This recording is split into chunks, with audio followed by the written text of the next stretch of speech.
Dale Calvert read his father's will out loud in the lawyer's office on Route 9, and when he reached his mother's line, he laughed. Wait. He said it again, like the paper might change. The shack. She gets the shack. The room was small and smelled like toner and old coffee rings on the desk blotter. A window unit rattled in the wall, losing the fight against a June that had already turned mean.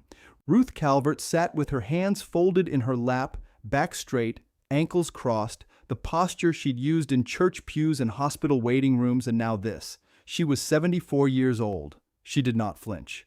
"That's it?" Dale asked. "That's the whole line?" Wendell Pruitt, the lawyer, cleared his throat and did not look up from the document. The trapping shack and its 1 acre on Coldwater Creek. "That's what it says, Dale." "No septic on that lot," Dale said, mostly to his brother. "No address even. County doesn't recognize it as buildable." Marcus Calvert nodded like a man agreeing with a weather report. Beside him, his wife Brooke had her phone turned face down on her knee, though she'd been checking it every few minutes since they sat down.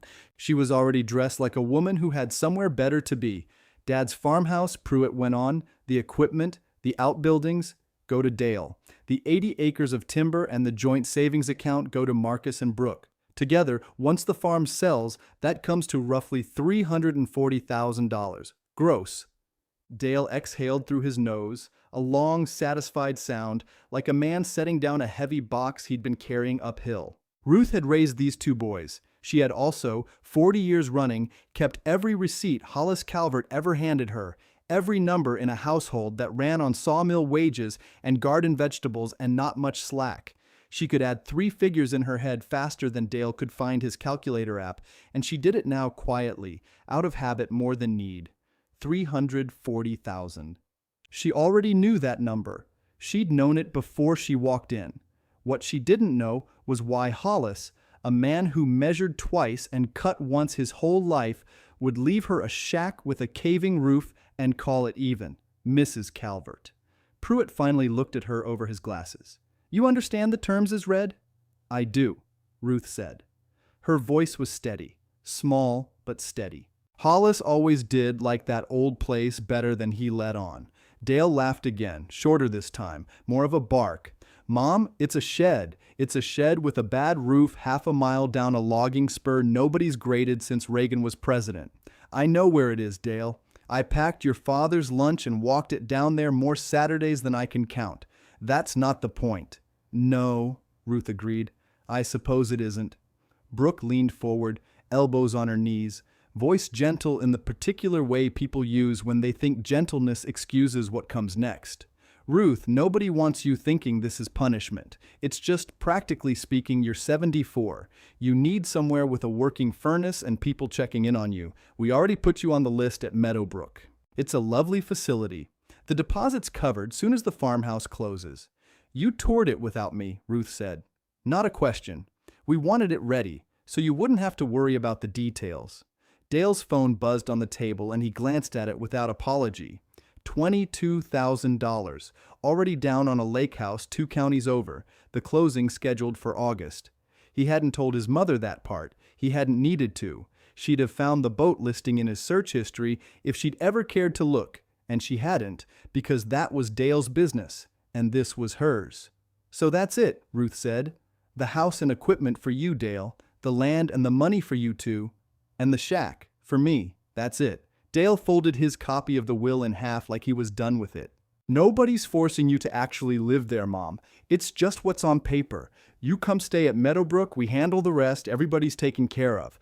Ruth looked at her older son for a long moment. He had his father's jaw and none of his father's patience, and she had loved him since before he could hold his own head up, and she loved him now, in the plain way a mother loves a son who has disappointed her, which is to say, without asking his permission first.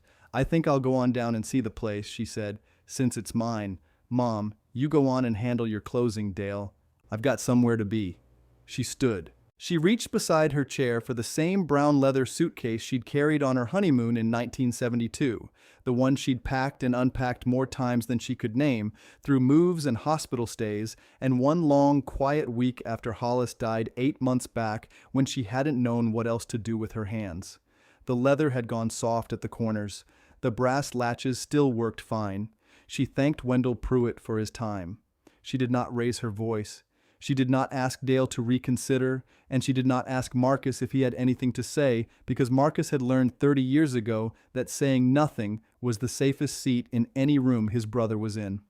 Out in the parking lot, the June heat came down flat and heavy off the asphalt. Sparrow Gap sat quiet around her, the sawmill whistle long silent for the lunch hour, a couple of pickups idling outside the diner across Route 9.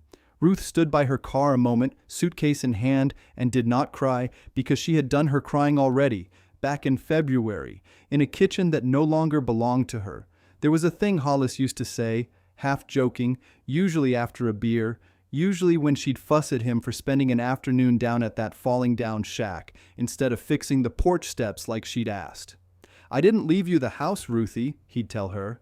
"I left you the ground that matters." She'd rolled her eyes at it every time. It was the kind of thing a tired man said to excuse a Saturday. She thought about it now, standing in a parking lot with everything she owned reduced to one suitcase and a shack nobody wanted. Behind her, through the office window, she could hear Dale's voice rising again, already back to business, already talking dates with Pruitt about the farmhouse listing, $340,000 moving through the family like water finding its level, and not $1 of it flowing her way. She did not begrudge them the number, she begrudged a little the speed. 8 months her husband had been in the ground, and his sons were dividing him up like a grocery list. She got in her car. She did not drive toward Meadowbrook, and she did not drive toward the tidy little rental Brooke had mentioned once in passing as though it were a foregone conclusion. She drove out Route 9 past the diner and the feed store and the church with the marquee that still read, "Hollis Calvert, beloved husband and father, from the funeral in November, letters starting to fade now, under 6 months of weather nobody had thought to change." The paved road gave out where the logging spur began, a rutted dirt track cut back into the pines 30 years ago and never much maintained since. She left the car at the tree line because the car wasn't built for what came after, and started walking, suitcase in hand, down toward Coldwater Creek. The woods closed in cool and green and smelled of wet bark, and last year's leaves gone soft underfoot. She could hear the creek before she saw it, that low, steady murmur over stone that Hollis used to say was the only sound that ever fully quieted his head. A half-mile isn't far, not for a woman who'd walked farm rows her whole life, but it felt longer that day, suitcase banging her knee, the strap of her purse cutting a groove into her shoulder, sweat gathering at her collar in the heat. She rounded the last bend where the spur leveled out near the water, and there it was. The shack leaned a little east, the way a man leans who's carried something heavy too long on one side. Its tin roof had gone the orange-brown of rust, a section of it caved in near the back corner where a winter's worth of snow load had finally won an old argument.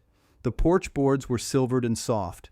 A single window, its glass intact by some miracle, looked out toward the creek like an eye that had learned long ago not to expect much. Nobody had fought her for this. Nobody had toured it, priced it, put a dime down against it. It had no septic, no address, no value on any ledger Dale or Brooke would ever bother to read. Ruth Calvert set her suitcase down in the dirt in front of the door her husband had built with his own hands, and she looked at that leaning, rusted, forgotten little building for a long moment before she reached for the latch. The latch was cold under her thumb despite the June heat. It gave with a groan, metal on metal, a sound that had been rusting toward this moment for years. The door swung in on its own weight. Dust hung in the one shaft of light from the window. The air smelled of mildew and old wood smoke, and something underneath that, cedar maybe, or the ghost of it. A pot-belly stove sat crooked in the corner, its pipe disconnected and leaning against the wall. A cot frame with no mattress. A shelf nailed crooked to the far wall, holding a coffee tin, a candle stub, a spool of wire gone brown with rust. It was smaller than she remembered.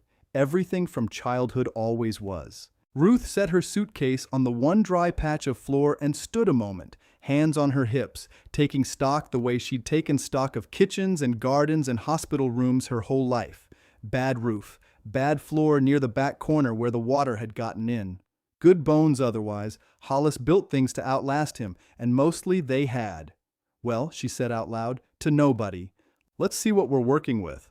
She worked till the light went long and gold through the trees. She swept the floor with a broom made of a fence post and a bundle of dried broom straw she found leaning by the door, exactly where Hollis always kept one. She hauled the rotted mattress ticking out to the tree line. She found a tarp folded in a trunk under the window, stiff with age but whole, and she dragged it up onto the roof herself, one careful foot at a time on a ladder that had seen better decades, and she lashed it down over the caved corner with baling wire before the sky could make good on the clouds building gray over the ridge. Her hands remembered this kind of work, even when her knees complained about it. By the time she came back down, her blouse was soaked through and her hair had come loose from its pins, and she sat on the porch step and looked out at Coldwater Creek running low and easy over its stones, and she let herself breathe for the first time since the lawyer's office. "You could have told me about the tarp trick," she said, to the trees, to whatever was left of him out there. "Save me an hour." The creek didn't answer. It never had. That was half of why Hollis liked it. She thought about Dale's face when Pruitt read the will. She thought about Brooke's voice, gentle as a hand closing around her wrist. "Nobody wants you thinking this is punishment." She turned that over the way she'd turn over a stone in the garden, checking the underside. It wasn't punishment. She knew her sons. Dale hadn't fought for the shack because Dale genuinely believed it wasn't worth fighting for. That was the whole shame of it. He hadn't even had to be cruel on purpose. He'd just never once, in 30 years, wondered what she wanted. Inside, she cleared the shelf on the back wall to set up what little she'd brought. Coffee tin, candle stub. She went to move the shelf itself, thinking she'd set it lower, more useful, and her hand caught on a knot in the wood behind it. Something clicked, small, metallic, a sound like a door latch a room away, muffled through a wall. She froze, listened. Nothing followed, no creak, no give, nothing more than that one small click, gone as quick as it came. She ran her hand along the board behind the shelf and found nothing but wood, cool and solid, a knot that had simply shifted under pressure the way old wood does. Settling, she told herself. That's all. Houses settle. She almost believed it. She went back to her work because there was plenty of it, and dusk didn't wait on curiosity. She got the stovepipe reattached, more by stubbornness than skill, and found a stack of dry kindling in a lean-to out back that Hollis must have split himself years back and never used. She built her first fire as the light went from gold to blue to nearly gone, and the little stove ticked and popped and threw heat into a room that hadn't held any in a long while. She ate a can of beans she'd packed without much ceremony, sitting on an overturned bucket, watching the fire through the stove's cracked glass door. It was full dark when she heard the porch boards give. Not a knock. Just wait. Careful wait. Someone testing whether the steps would hold before trusting them. Ruth went still, one hand near the poker by the stove, more habit than real fear. Sparrow Gap wasn't a place that bred much trouble, but a woman alone in the woods learns to notice sounds. "Ruth?" A man's voice, low, rough at the edges like sawdust, never quite left it. "It's Gideon. Gideon Marsh. Didn't mean to spook you." She knew the voice before she placed the name, and then she placed it, and something in her chest loosened. Gideon Marsh had run the sawmill floor for 30-some years under Hollis, and the two of them had been closer than brothers since before either had a gray hair. He'd stood at the funeral in November in a suit that didn't fit him right, and he'd held her hand for exactly as long as she needed, and not 1 second more. She opened the door. He stood on the step with a lantern in one hand and a canvas sack in the other, a big man gone soft in the middle with age, cap in his back pocket out of respect for stepping inside. "Heard in town you walked out here," he said. "Figured somebody ought to check you had light and a way to boil water." "I've got both, Gideon. I'm not helpless. Never said you were." He held up the sack. "Brought some anyway. Coffee, a lantern mantle, couple candles, loaf of bread Verna made too many of. You didn't need to." "No," he agreed. "I didn't." He looked past her into the little room, at the fire going, at the tarp shadow visible through the one window where it caught the last gray light outside. His eyes moved over the walls the way a man's eyes move over something he built himself, or something built by a hand he knew as well as his own. "Your boys let you walk out here alone?" he asked. Not gentle exactly. Careful. "My boys didn't let me do anything, Gideon. I did this myself." He nodded slow, like that answer satisfied something in him. Sounds like Ruthie Calvert. She almost smiled at that. Nobody had called her Ruthie in years, only Hollis, and only when he was trying to talk her into something. "You want coffee?" she asked. "I've got a pot and a fire, not much else." "That's plenty," Gideon said, and stepped inside, ducking a little under the low frame of the door, the way a tall man learns to do in a small house, and set his lantern on the shelf by the back wall, right over the spot where she'd heard that small click not an hour before. Ruth poured coffee into 2 tin cups that had sat on the shelf since before either of them were born, and Gideon Marsh folded himself onto the overturned bucket across from her stove, like a man who'd sat on worse. "Verna's bread is better warm," he said, breaking off a piece anyway, "but it'll do." "Everything does out here," Ruth said. "That's the whole trick of it." The fire popped. Outside, the creek kept its steady murmur, and somewhere off in the dark, a whip-poor-will started up its one note, over and over, patient as a clock. Gideon looked around the little room slow, the way a man reads a room he half remembers. His eyes went to the stovepipe, the shelf, the doorframe. He set his coffee down on his knee. "Hollis built this doorframe plumb," he said. "Not a lot of men bother out here. No inspector's ever gonna see it." "He bothered with everything," Ruth said. "Whether anybody saw it or not, that he did." Gideon reached over and ran a thumb along the door's top hinge, the iron dark and hand-forged, nothing you'd find at the feed store in Sparrow Gap. "I know this hinge. It's just a hinge, Gideon." "No." He said it quiet, certain. "It ain't. Hollis had me heat iron for him at the mill forge, back when we still ran one. Told me he needed hardware for a shed door. I asked him why he didn't just buy hinges like a normal man. Gideon almost smiled. He said bought hinges don't last. Said a man ought to make the things that matter. Ruth watched him a moment. "He never told me that part. He didn't tell most people most parts." Gideon turned the hinge gently, testing its swing, and it moved without a sound, oiled somehow, still, after all these years. This wasn't shed hardware, Ruth. This was fine work. This was work a man does when he means for something to last a long, long time. She felt something small turn over in her chest, the same feeling she'd had earlier with the shelf, that quiet click behind the wood. "There's more of it," she said. "I heard something, behind the shelf, when I went to move it. A click, like a latch. I told myself it was the wood settling." Gideon's eyebrows went up, just slightly. He set his cup down on the floor and stood, ducking again under the low beam, and crossed to the back wall where his lantern sat. "Show me where." She lifted the lantern and held it while he ran his hands along the board behind the shelf, the way she had, patient, feeling for what she'd felt. His fingers stopped at the same knot. "There," she said. He pressed it. Nothing. He pressed again, harder, angling his thumb the way you'd work a stubborn latch, and the knot gave a half-turn under his hand, and somewhere inside the wall something shifted with a low metal groan. Both of them went still. "That's not settling," Gideon said. "That's a mechanism." "A mechanism for what?" "I don't rightly know." He stepped back, studied the wall the way he used to study a plank for warp before it went through the mill saw, eyes narrowed, head tilted. "But I'll tell you something else. This whole back wall's built different than the rest of the shack. Look at the seams." Ruth held the lantern closer. The boards along the back wall ran a hair wider than the ones on the sides, the grain a shade darker, like they'd been cut from a different tree, a different year. She'd walked past this wall a dozen times that afternoon and never once thought to ask why one wall didn't match its neighbors. "He rebuilt this section," Gideon said. "Sometime after the rest went up. I'd bet good money on it." "When?"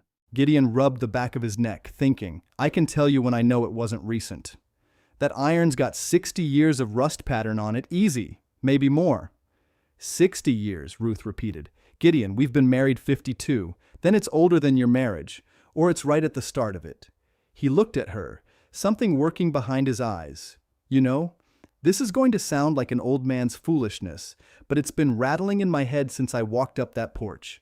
Say it. Back in 62, maybe 63, Hollis asked me to run him into town on a Saturday. I had the only truck running that month. His was down for a rebuild. He didn't say where he needed to go, just said drop me at the courthouse square and come back for me in an hour." Gideon shook his head slow. "I asked him what business a 20-year-old sawmill hand had at the courthouse. He laughed it off, said it was nothing. Paperwork. What paperwork? I never knew. I picked him up an hour later like he asked, and he never brought it up again, not once, not in 60 years of us drinking coffee together most Sunday mornings of our lives. Gideon looked at the wall like it might answer for him. I always figured it was something to do with your wedding.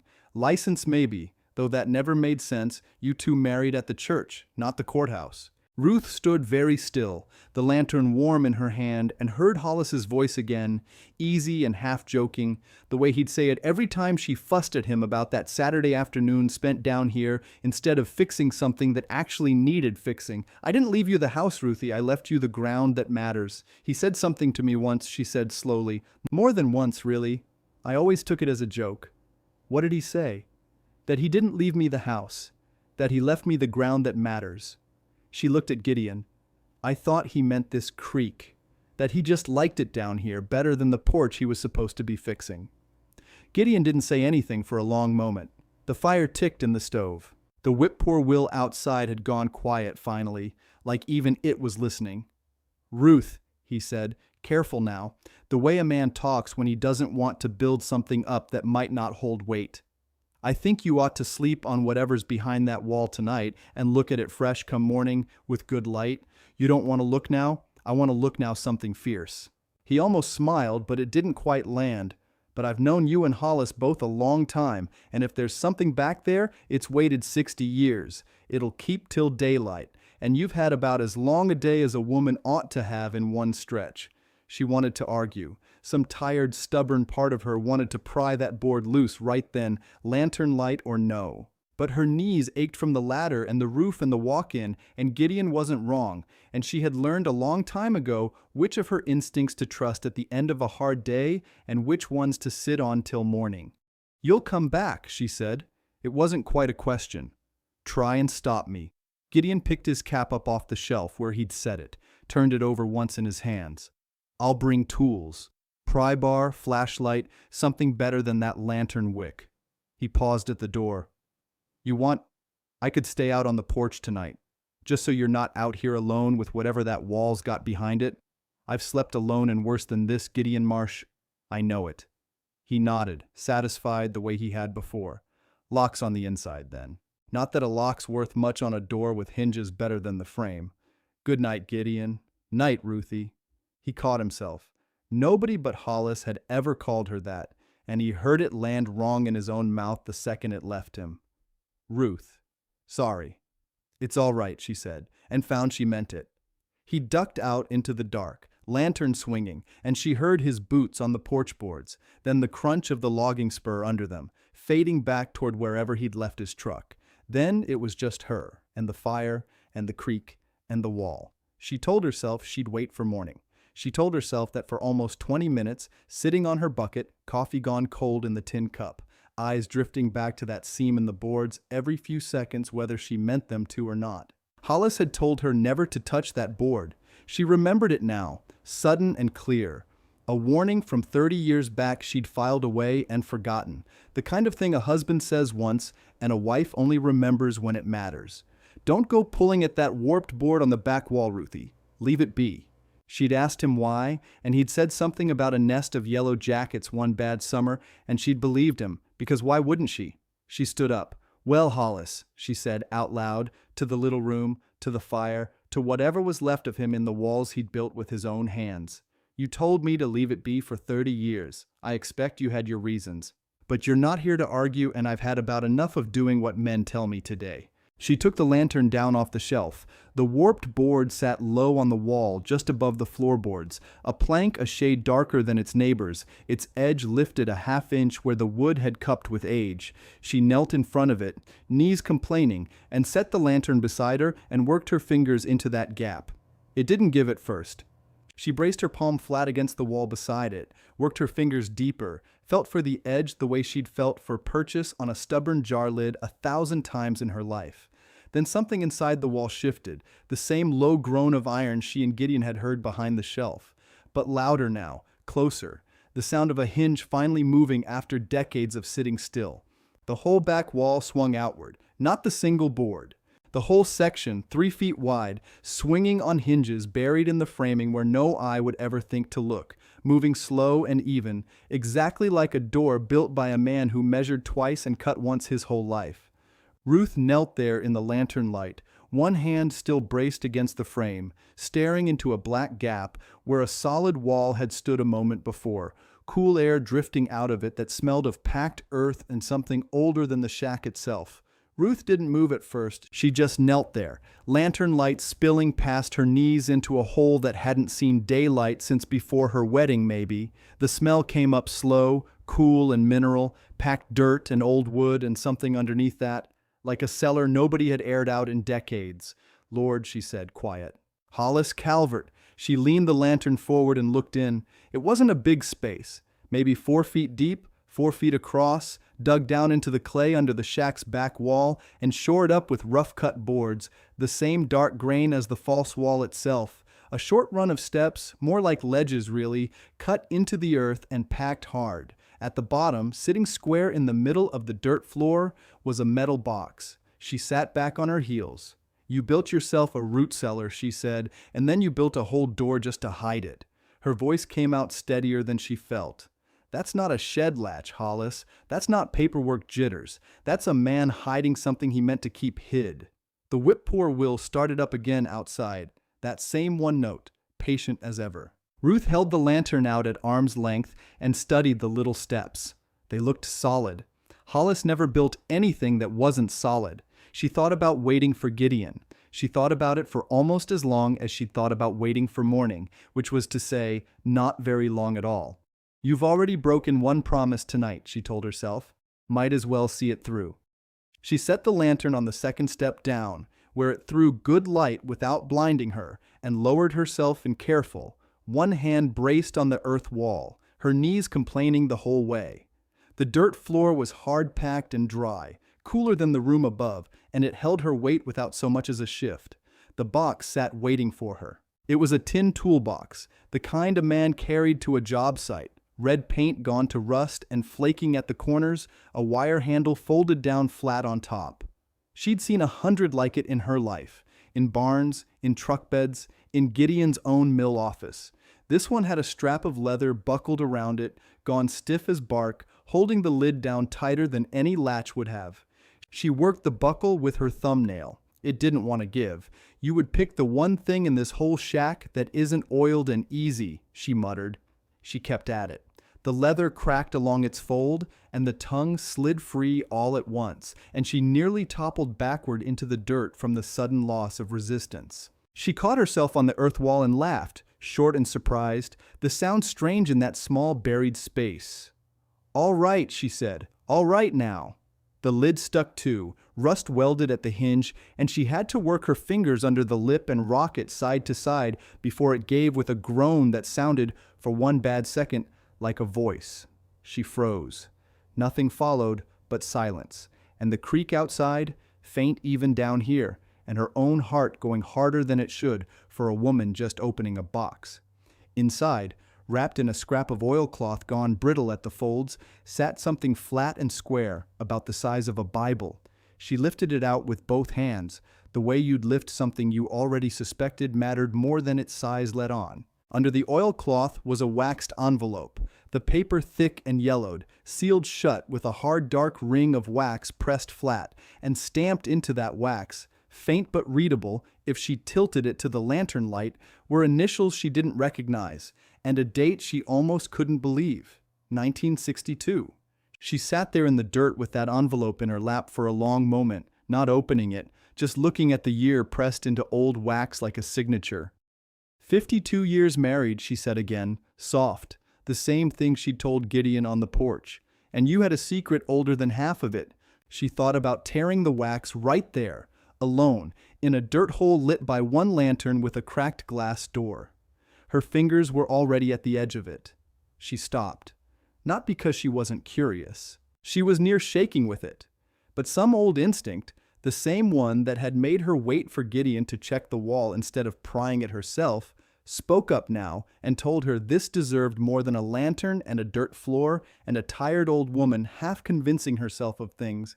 You waited 60 years to tell me, she said to the box, to the wall, to wherever Hollis was listening from, if he was listening at all. I expect it'll keep till morning light. It cost her something to say it. She sat there another minute just holding the envelope, feeling its weight, which was nothing, paper and wax and nothing more, and feeling at the same time like she was holding something that could tip the whole world sideways if she let it. She climbed back up out of the cellar with the toolbox tucked under one arm and the lantern in her other hand, moving slow, testing each earthen step before she trusted her weight to it, same as Gideon had tested her porch boards. She set the box on the little table by the stove and stood over it a long moment. Then she pulled the false wall closed behind her, the hinges swinging soft and even, and it sealed up flush again, no seam showing at all unless you already knew to look for one. She almost smiled at that. 60 years, and it still worked exactly the way he'd built it to. She banked the fire low, pulled a moth-eaten quilt off a shelf that smelled of cedar and thyme, and lay down on a cot frame with rope webbing that groaned under her but held. She did not sleep well. She lay there listening to the creak and the settling wood and thinking about a 20-year-old sawmill hand riding into town on a Saturday, telling his best friend it was nothing, just paperwork. Morning came up gray and then gold through the one window, and Ruth was up before the birds properly started, coffee going on the little stove, toolbox sitting on the table where she'd left it like it might wander off in the night if she didn't keep an eye on it. Gideon's truck came up the logging spur a little after 7, engine rattling in that particular way she remembered from 30 years of him pulling into the farmhouse drive on Sunday mornings. He came up the porch steps 2 at a time for a man his age, pry bar in one hand, flashlight in the other, cap already off and stuffed in his back pocket before he even reached the door. "You opened it," he said, the second he saw her face. "I can tell. You've got to look." "I opened it," Ruth said. "Come in and sit down, Gideon Marsh, before I tell you the rest." He came in slow, eyes going straight to the back wall, then to the table, then to the rusted red box sitting there like it belonged in a museum somewhere. "That real?" he asked. "Root cellar," Ruth said. "Dug in under the wall, steps and all. Hollis built that whole hidden door just to sit on top of a hole in the ground and one tin box." Gideon set his pry bar down slow, like a man laying down a weapon he suddenly didn't need. He pulled the second bucket up to the table and sat without being asked, which told her more than any question could have. "You opened the box?" "I did." "And?" She reached into her apron pocket, where she'd tucked it after a night of barely sleeping, and set the waxed envelope on the table between them. Seal up, the pressed wax catching the morning light through the window. Gideon leaned in without touching it. His eyes found the date pressed into the wax same as hers had, and something moved across his face, slow, like a man watching a fact he'd carried 60 years finally find its shape. 1962, he said, low. 1962, Ruth said. He looked up at her. "That's the year I drove him to the courthouse. I know it. That's the year he told me it was nothing, just paperwork. I know that too, Gideon." Ruth folded her hands on the table, steady now in a way she hadn't managed all night alone in the dark. "I didn't open it. I got this far, and I stopped. Some things a person shouldn't do by herself in a hole in the ground by lantern light." Gideon sat back a little, studying her, and something like respect crossed his weathered face. "Ruthie Calvert," he said, and this time he didn't apologize for the name. "You've got more patience than I've got left in this whole body. I've had 52 years of practice." He reached out then, slow, like he was asking permission with the motion itself, and looked at her. "You want me here for it? I didn't drive out here at 7 in the morning for the coffee, Gideon." She almost smiled. "Go on. My hands are shaking too much to trust with old wax." Gideon Marsh picked up the envelope, turned it once in the light to look at the seal proper, and then, slow and careful, the way he used to handle a fresh-cut plank before it went under the saw, he broke it open. The wax cracked in 2 clean halves and fell onto the table. Gideon peeled the flap back slow. He slid the folded paper out with 2 fingers, like it might tear if he rushed it. He unfolded it once, then again. His eyes moved down the page, and he went quiet in a way Ruth had never seen from him. "Gideon." He didn't answer right off.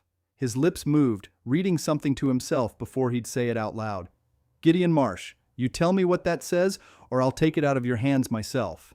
He looked up. His eyes were wet, and he didn't bother hiding it. "It's a deed," he said. "Mineral rights deed. Notarized, county seal and all. Mineral rights to what?"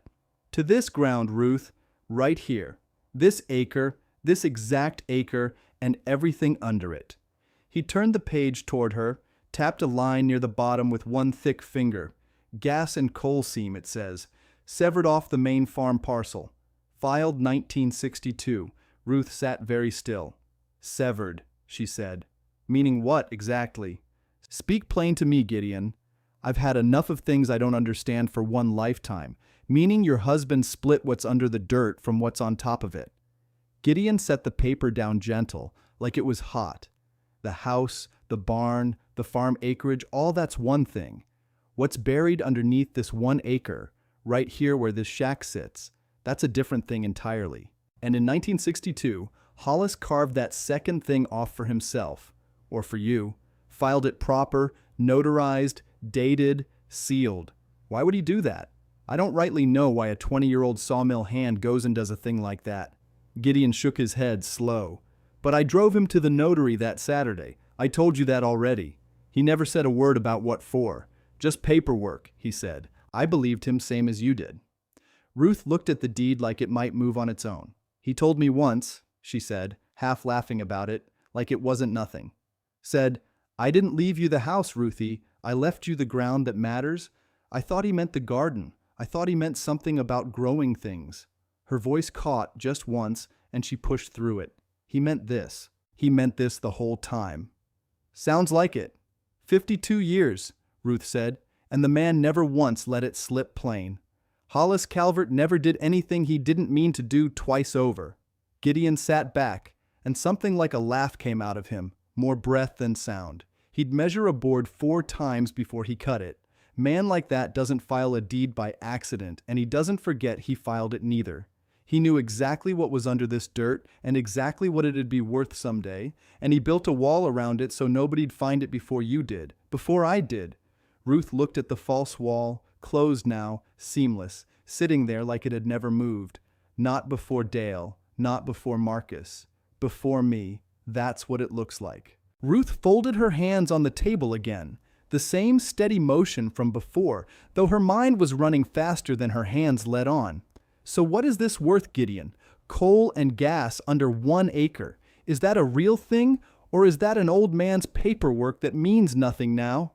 Gideon rubbed his jaw. I don't know numbers on gas leases. That's not sawmill work. But I know Rockcastle Energy's been buzzing around 3 counties over, leasing up anything with a seam under it. My nephew signed one 2 years back. 40 acres, nothing special. Got $11,000 just for the signing before a drop of gas ever came up. 11,000, Ruth said, for 40 acres, nothing special. That's right, and this is coal and gas both, you said. That's what it says. Ruth looked down at the deed again, at the date pressed in ink instead of wax now, plain and legible. 1962, notarized, sealed by the county. Well, she said, I reckon we don't sit here guessing at it. No, Gideon said, I reckon we don't. You said this needs a recorder, a county office, somebody who can tell us if a 60-year-old piece of paper still holds water. County recorder's office is right there on Route 9, 2 doors down from Pruitt and Combs, matter of fact. Gideon almost smiled at that. Same street where your boy laughed at you not 2 weeks back. Fitting, Ruth said. Let's go see if he's got something to stop laughing about. She wrapped the deed careful in a clean dish towel, the oilcloth too brittle to truss twice, and tucked it into her handbag like a woman carrying eggs across a yard. Gideon carried the toolbox out to his truck without being asked, set it in the bed like it weighed more than it did. The drive into Sparrow Gap took 20 minutes on the logging spur and another 10 on the paved road, past the sawmill Gideon used to run, past the church, past the diner where half the town ate breakfast on Sundays. Ruth kept the handbag on her lap the whole way, one hand resting on top of it. You all right? Gideon asked, somewhere past the church. I've been better. I've been worse too. She looked out the window at the fields going by. Mostly I keep thinking about how many times I walked past that wall. Cooked supper 3 feet from it. Slept in that shack as a young bride and never once knew. He kept it close, Gideon said. Man like Hollis, once he decided a thing was yours, he didn't need the whole world knowing it too. Didn't need his sons knowing it either, seems like. The county recorder's office sat in a squat brick building off Route 9, flag out front hanging still in the July heat. A hand-lettered sign taped inside the glass door that said, "Back in 10 minutes," which nobody believed but everybody tolerated. Gideon held the door for her anyway. Inside, a woman behind the counter looked up from a stack of folders, reading glasses pushed up into gray hair. Her nameplate said, "Donna Pratt, County Recorder." "Help you folks?" "We've got a deed," Ruth said, "needs looking at. Old one, 1962. Donna Pratt's eyebrows went up a fraction. "Bring it here." Ruth unwrapped the dish towel careful and laid the paper on the counter, smoothing it flat with the side of her hand. Donna Pratt pulled her glasses down off her hair and bent over it, quiet, the same way Gideon had gone quiet at the kitchen table. She read it twice. Ruth could see her eyes move down the page and then back up to the top, checking something a second time. "Where'd this come from?" Donna asked, not looking up. "Behind a wall," Ruth said, "in a shack my husband built. He's been dead 8 months. Donna Pratt turned to her computer, typed something, waited, typed again. The office was quiet except for the hum of an old window unit laboring in one corner. "This a real record," she said finally, "or is it going to tell me it never got filed? Give me a minute." Donna's fingers moved over the keyboard. Ruth watched her face instead of the screen, the way you watch a doctor's face instead of the chart. The silence stretched. Gideon shifted his weight beside her. Ruth kept her hands folded on the counter, steady, the way she'd kept them at the kitchen table that morning. Donna Pratt stopped typing. She looked up and something had changed in her face. Some careful blankness cracking open into plain surprise. "Mrs. Calvert," she said, slow, "this deed is in our system. Filed October the 9th, 1962. Recorded, notarized, county sealed, the whole thing." She tapped the screen without looking at it. "Severs the subsurface mineral rights on parcel 441 from the main Calvert farm tract. Never been touched since. Never been sold, transferred, or contested." "Meaning it still holds," Gideon said. "Meaning it's still good law," Donna said. 62 years old and clean as the day it was filed." Ruth let out a breath she hadn't known she was holding. "And the parcel it covers," she said. "That's the shack. That's my acre." Donna Pratt looked back down at the paper, then up at Ruth. Then something crossed her face that looked almost like she was working up the nerve to say a number out loud. "Mrs. Calvert, do you know Rockcastle Energy's been surveying seams all through this county the last 2 years? Gideon mentioned it. They've been asking after this exact area." Donna set the deed down flat, careful, like she understood now it was worth more than paper. "If this seam runs the way their surveys say it does, and this parcel's clean like it looks, you might want to sit down before you call them." Ruth didn't sit down. She stood there at the counter, one hand still resting on 62 years of her husband's quiet, and felt the whole shape of her life tilt sideways, slow and certain, like a door swinging open on hinges nobody knew were there. Donna Pratt made 2 phone calls before Ruth and Gideon left the recorder's office. The first was to her supervisor, just to confirm the filing was clean. The second was to a number she kept taped inside a drawer. "Wayne Tolliver," she said, writing it on a sticky note, "landman for Rockcastle Energy. He surveys 3 counties for them. You want somebody who'll tell you the truth about what's under that ground, it's him." Gideon took the note before Ruth could reach for it. "I know Wayne. Went to school with his daddy." "Course you did," Ruth said. They called from Gideon's kitchen that same afternoon, sitting at his table with the deed between them, sealed now in a plastic sleeve Donna had given them for free. Wayne Tolliver answered on the second ring and said he could be out to the property Thursday morning, no charge for the first look. "Company always sends somebody free the first time," Gideon told her after he hung up. "After that they start writing numbers on paper. I'm not signing anything Thursday. Nobody's asking you to." Thursday came up clear and hot, cicadas already going strong by 8 in the morning. Wayne Tolliver pulled his truck up the logging spur in a cloud of dust, younger than Ruth expected, maybe 40, clipboard in hand, and a rock hammer clipped to his belt like a badge. He shook Ruth's hand first, then Gideon's, and stood a long minute just looking at the shack. "Your husband build this?" "He did," Ruth said. 60 years back or better. Good bones on it." Wayne walked the perimeter once, slow, tapping the foundation stones with his boot. Then he pulled a folded survey map from his truck and spread it on the porch rail. "Mrs. Calvert, you mind if I walk your acre with this compass? Walk it however you need to." He was out there the better part of an hour, crouching by the creek bank, scratching numbers into a notebook, once kneeling flat to press his palm against bare rock where the bank had washed out. Ruth and Gideon sat on the porch steps and watched him the way you'd watch a man dowsing for water, not sure what he was finding, but sure it mattered. When he came back up, he was quiet for a second before he spoke. "I've surveyed 40 parcels in this county the last 2 years," he said.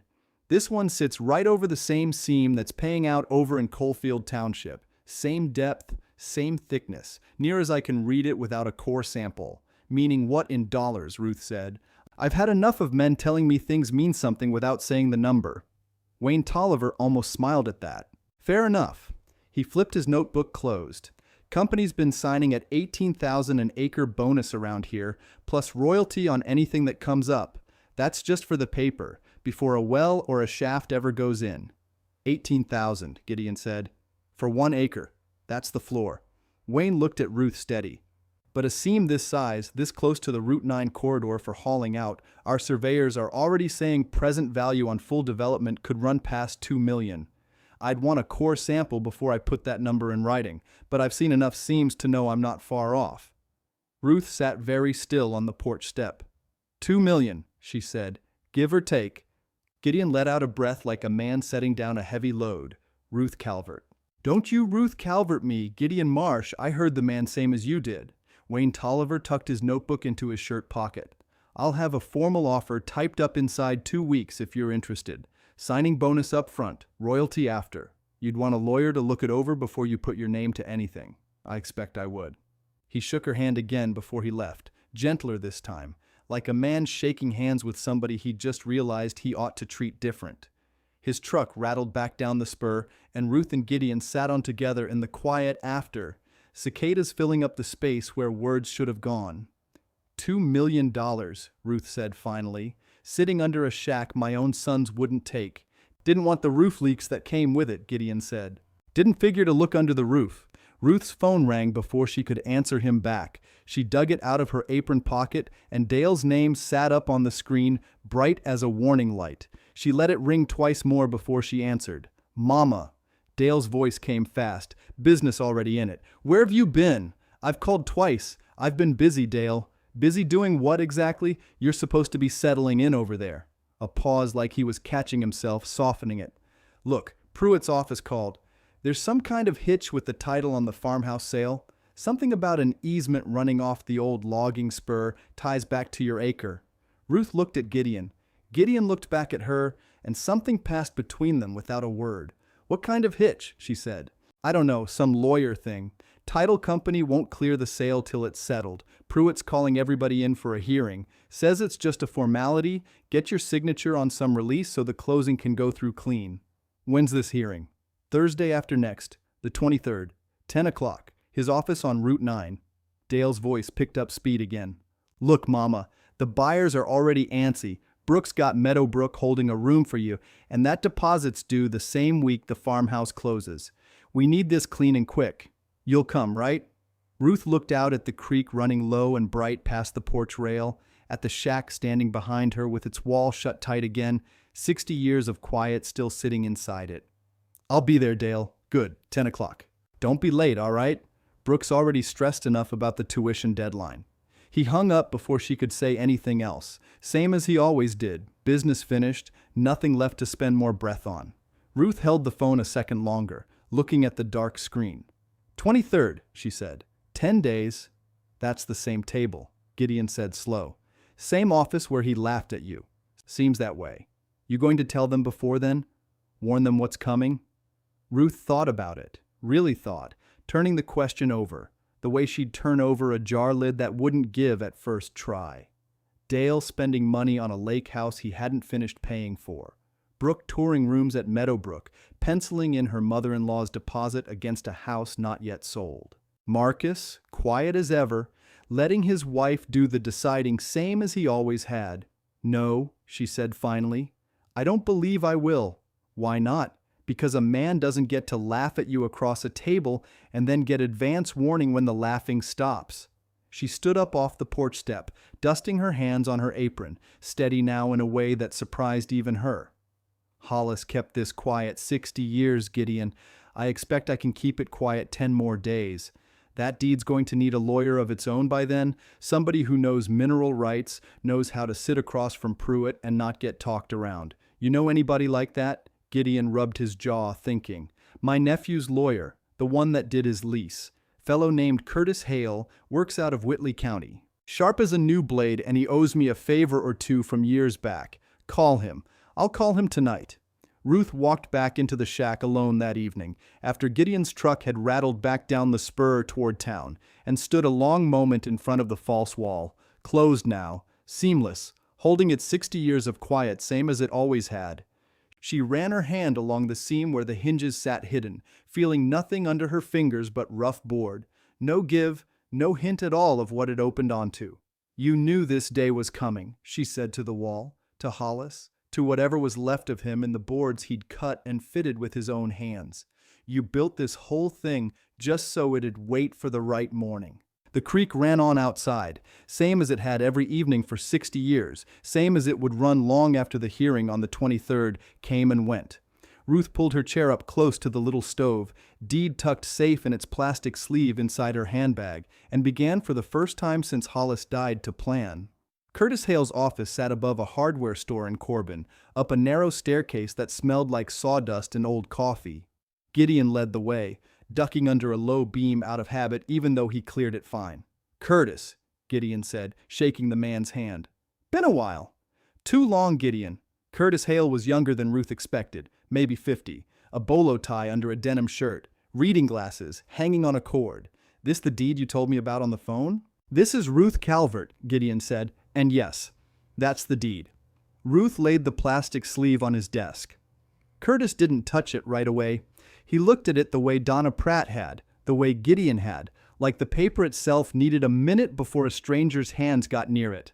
Mind if I take it out? Go ahead.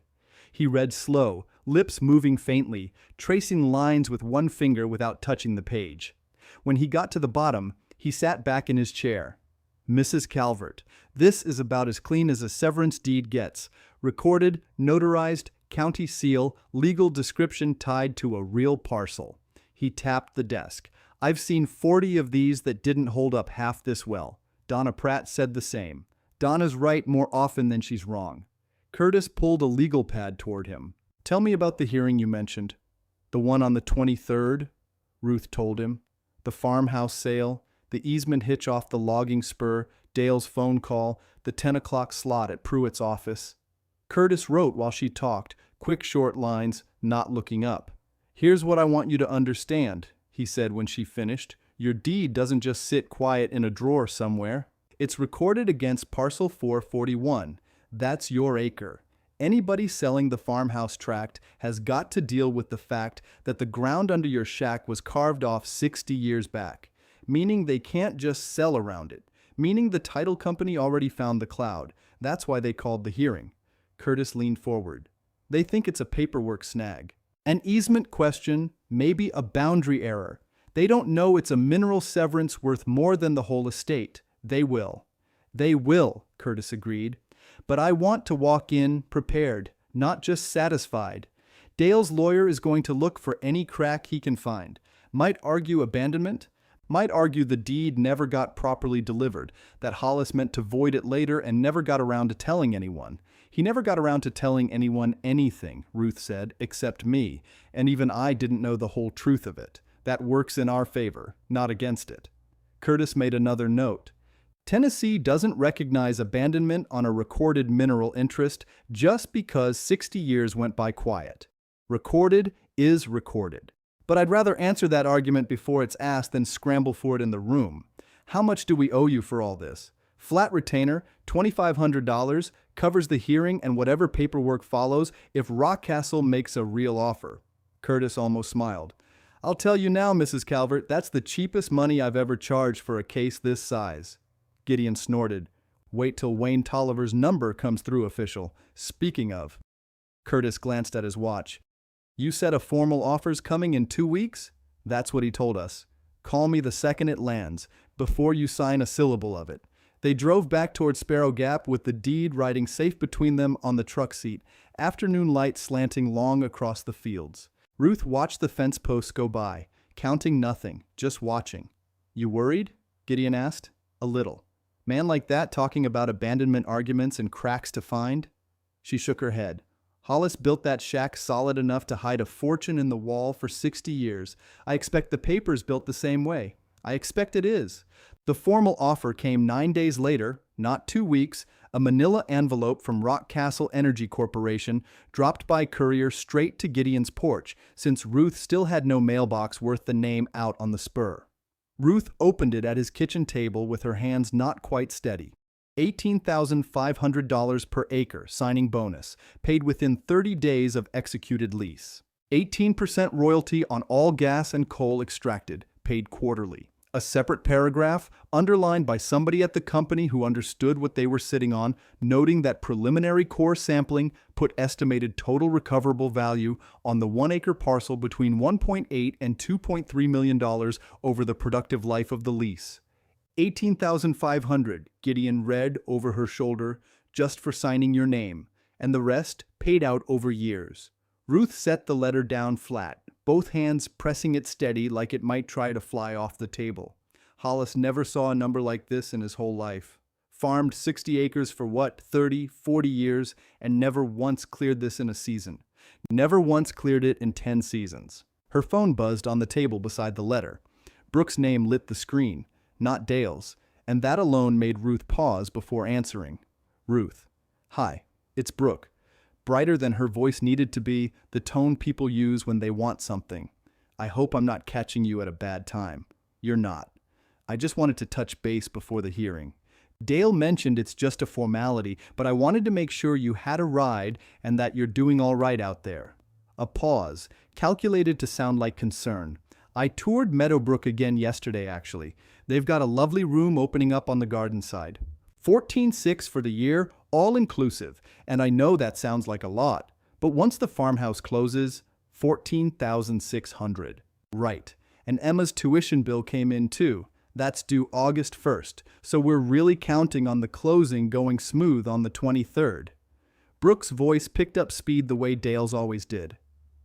"I don't want to put pressure on you, Ruth, I really don't, but if there's anything holding up that easement thing, anything we should know about, there's nothing you need to know about right now, Brooke." A small silence on the line. "Okay, well, we'll see you the 23rd then. 10 o'clock. 10 o'clock, Ruth said, and hung up before the woman could find another number to mention. Gideon watched her set the phone down. $14,600 for a room with a garden view, and a tuition bill on top of it, due the 1st of August. Ruth folded her hands. "They've spent money that isn't theirs yet, Gideon, 3 different directions, and they're all counting on the same sale closing quiet and on time. $22,000 on a lake house. $14,600 on a room they want you dead weight in, however much on a college bill that's got nothing to do with your money at all." Gideon shook his head, slow. "That's a lot of counting on somebody else's ground." "It is." Ruth looked down at the Rock Castle letter again, at the number underlined in that careful company hand. "Curtis said not to sign anything till after the hearing." "Curtis is right. I wasn't planning to sign a thing." She slid the letter back into its envelope, careful, the same way she'd folded the will shut on the day Dale laughed at her. "I was planning to bring it with me." Gideon looked at her a long moment, something working behind his eyes that might have been pride or might have been plain relief that she'd landed on the right side of the fight. 10 days, he said. 10 days, Ruth agreed. "I believe I'll spend them getting ready, not getting nervous." She spent the next several evenings at the shack, same as always, stove going low against the evening chill that came even in July once the sun dropped behind the ridge, deed and offer letter both tucked into a fireproof box Gideon had brought over without being asked. She swept the dirt floor she'd once thought she'd be sleeping on in shame. She ran her hand along the false wall most nights, the seam closed tight, hinges hidden same as they'd always been. "You built me a door nobody could see," she told the boards one evening. "Quiet, the creek running on outside same as ever. Took me 40 years of marriage and 8 months of missing you to find the handle." The wall didn't answer. It never had. But she didn't need it to anymore. She had the paper now, sealed and county stamped, riding in a box by the stove, waiting on a Tuesday morning 10 days off to do the only kind of talking that would matter to her sons. Dale's truck came up the spur 2 mornings later, and Ruth heard it before she saw it, gravel popping under new tires. He'd traded up already. Bigger truck, dealer plate still taped in the back glass. He climbed out in a collared shirt, not his work clothes. He had a folder tucked under one arm. Mama. He looked at the shack like it might bite him. Didn't expect you'd still be out here. Where else would I be, Dale? Meadowbrook, hopefully before too much longer. He tried a smile. It didn't sit right on him. Look, I won't stay. Pruitt asked me to run this out to you. Save everybody a trip. He held out the folder. Ruth took it slow. Inside was a single-typed page, heavy paper, a signature line at the bottom with her name already printed under it. What is it? Release form for the easement mess. Pruitt says if you sign it now, ahead of the hearing, we can skip most of Thursday's business, in and out in 10 minutes instead of an hour. Ruth read the first line. Read it again. Releases any and all claims, known or unknown, of every kind and nature, arising from or related to the real property described in the estate of Hollis Calvert. Her stomach went tight and cold. That's a broad sentence for an easement, Dale. It's lawyer language. They write it broad so nobody comes back later with some other complaint. He shrugged. Easy, like he'd rehearsed the shrug. Pruitt says it's standard. I expect it is standard for some things. Ruth folded the page once, careful, and slid it back in the folder. I'll want my own lawyer to look at it before I sign anything, Dale. Something flickered across his face.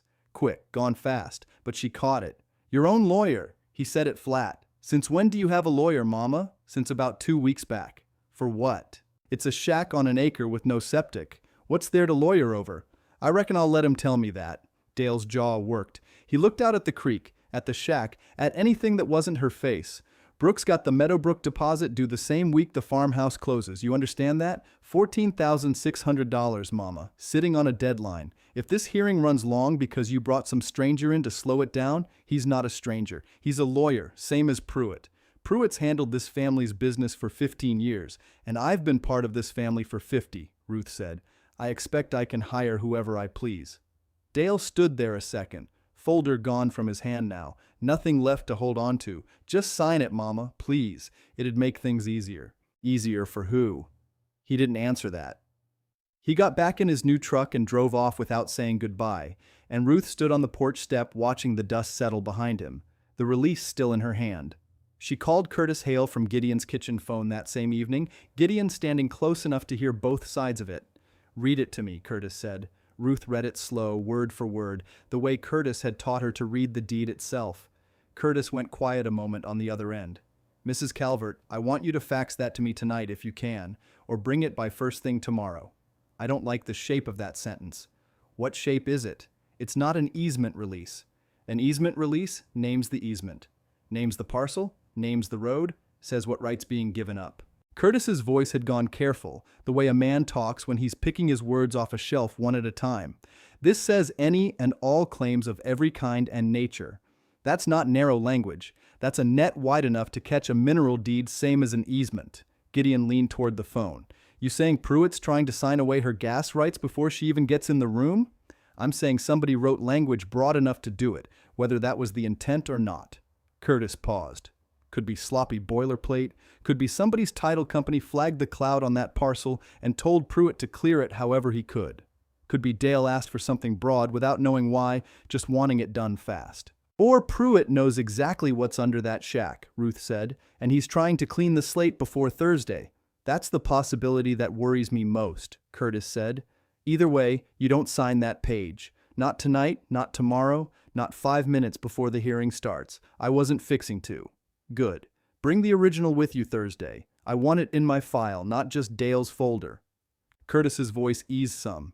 You did right calling me before your name went anywhere near that line. Ruth hung up the phone and stood a moment with her hand still resting on the receiver. Sloppy boilerplate, she said. Or Pruitt already knows. Only one way to find out. Gideon poured coffee for both of them, set hers down without being asked. You scared? A little. She wrapped both hands around the warm cup. Man tried to slide a page past me quiet as he could. Makes me wonder what else has been slid past quiet all these years. Hollis didn't slide nothing past you. He built you a door. Different thing entirely. I know it. Ruth managed something close to a smile. Doesn't stop my hands from shaking a little, thinking on Thursday. Shaking hands never stopped you from getting a thing done yet. She laughed, short and real, first laugh in longer than she could easily count. The days between held together in small pieces after that. Ruth drove into Corbin with Gideon and dropped the release at Curtis's office herself, watched him read it a second time under better light, watched him shake his head slow at the same wide sentence that had bothered her the night before.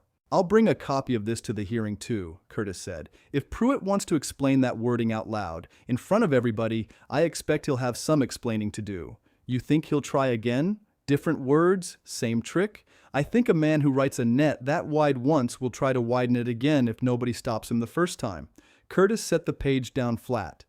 "Which is why you're not signing anything Thursday morning that you haven't read twice and I haven't read 3 times. Understood."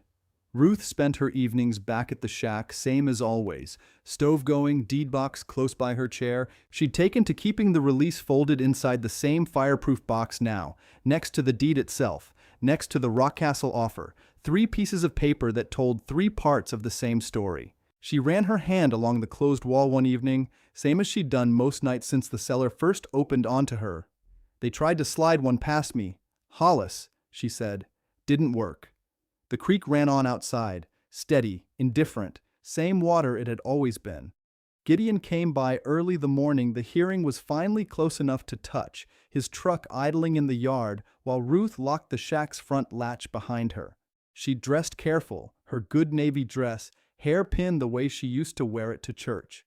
"Got the box?" Gideon asked. "Got the box." She held it against her side like it weighed more than tin and paper ever should. "Got the release, got the deed, got the offer letter. Got Curtis meeting us there? 9:45 out front, same as he promised." Gideon opened the truck door for her, an old habit from an older kind of courtesy. Ruth climbed in and set the box on her knees, both hands flat on top of it, holding it steady the whole way down the spur. Neither of them said much on the drive out to Route 9.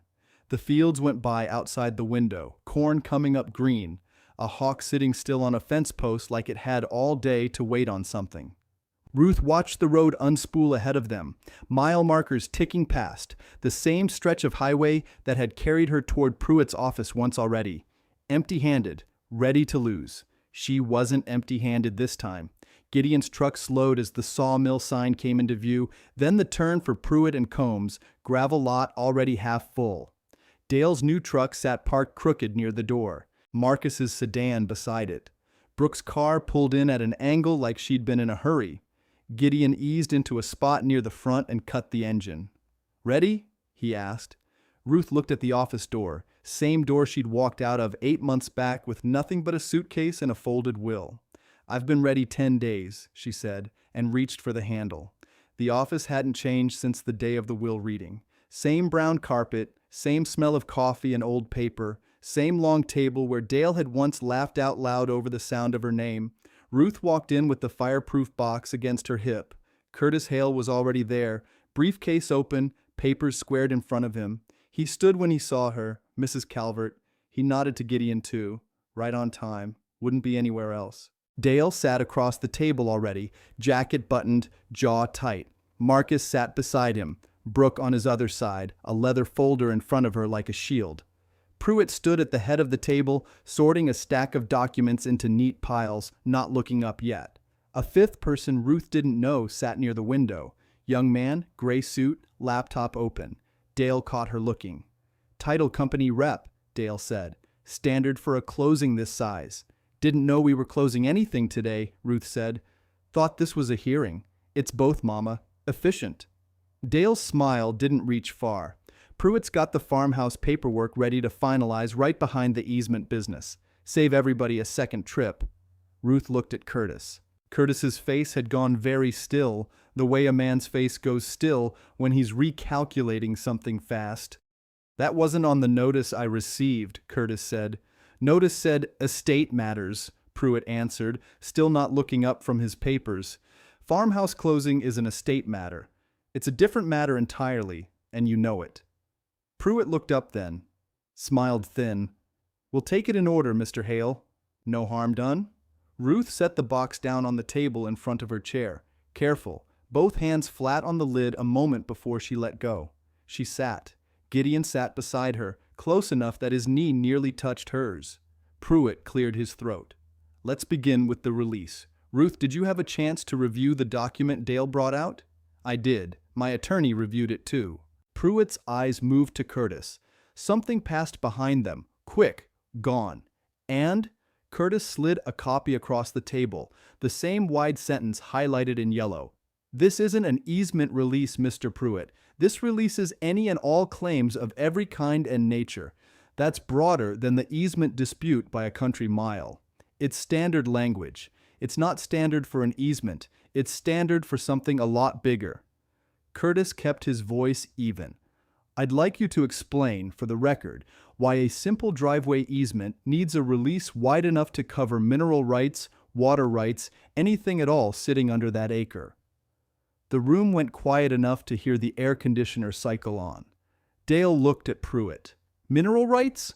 What's he talking about, mineral rights?" Pruitt's hand tightened on his pen. "It's boilerplate, Curtis. My office uses that release language on every property matter, nothing sinister in it. Then you won't mind narrowing it before anybody signs. I'd have to redraft, then redraft." Curtis folded his hands. "Because right now this document does one thing very well. It clears any cloud on title to that 1-acre parcel before anybody looks too close at what's under it." Brooke leaned toward Marcus, voice low but not low enough. "What's he mean, cloud on title? Is something wrong with the shack?" "Nothing's wrong with the shack," Marcus said, though he didn't sound sure of it anymore. Ruth watched Pruitt's face. A muscle worked in his cheek, small, controlled, the kind of thing a man does when he's holding a door shut with his shoulder. "Mr. Pruitt," Ruth said, "did the title company flag something on that acre before you drew up this release?" Silence stretched a beat too long. "There was a preliminary title search," Pruitt said finally, careful with every word. "Standard due diligence, ahead of the farmhouse closing. It flagged an old recorded instrument on the shack parcel. Nothing confirmed. Could be clerical." "What kind of instrument?" Curtis said. "I don't have details in front of me." "You had enough details to write a release broad enough to erase it." Curtis's voice hadn't risen, but it had gone harder. "That's not nothing, Pruitt. That's somebody trying to clean a title before the seller's mother finds out what's on it." The young man from the title company shifted in his chair, cleared his throat like he wanted to speak, then thought better of it. Dale stood up fast enough his chair scraped the floor. "Mama, what is going on?" Ruth looked at her son, 48 years old, standing in a lawyer's office in a shirt he'd bought to look like a man closing a deal, and underneath it, scared. "I believe," Ruth said, "we're about to find out." She reached down and opened the fireproof box. Pruitt's eyes went to it the second the lid lifted, and something in his face changed, some careful arrangement coming apart at the seams. He knew that box, or he knew what a box like that usually carried, out here, in a county full of old farms and older secrets. "Before we go any further," Curtis said, "I'd like this hearing to note for the record that Mrs. Calvert holds documentation relevant to the parcel in question. I'd also like the title company's representative to confirm on record whether that preliminary flag involved a mineral severance." The young man looked at Pruitt. Pruitt looked at the table. "I'm not authorized to discuss preliminary findings outside the client relationship," the young man said. "Careful, corporate. I can confirm a document exists in the chain that predates the current deed. I can't confirm content without further verification." "A document that predates the current deed," Curtis repeated, slow, like he was reading it into a permanent record somewhere. "On a parcel currently believed by 2 of the 3 heirs to be worthless." Marcus's chair creaked. "Pruitt, you knew about this before today." "I knew there was a flag," Pruitt said. "I didn't know what it was. You wrote a release to bury it anyway." "I wrote a release to protect the closing." Pruitt's voice climbed for the first time, just a notch, just enough to show the strain under it. "That's my job, Marcus. Clean closings. Nobody in this room asked me to go digging into a shack nobody wanted." "Nobody but you," Ruth said, quiet. The room turned to her. "You went digging plenty, Mr. Pruitt. Ordered a title search on 1 acre most men wouldn't spend the postage to mail a letter to." wrote a release wide enough to swallow a mineral deed whole, and slid it in my son's hand to bring me quiet before I ever set foot in this room. Ruth kept both hands on the box, steady. I'd like to know why a lawyer works that hard clearing dust off ground he thinks is empty. Pruitt didn't answer. Dale's eyes moved from his mother to his lawyer and back, slow, like he was watching a hand of cards get turned over one at a time, and didn't like the shape of what he was seeing. "Mama," he said, quieter now. "What's in the box?" Ruth looked at Curtis.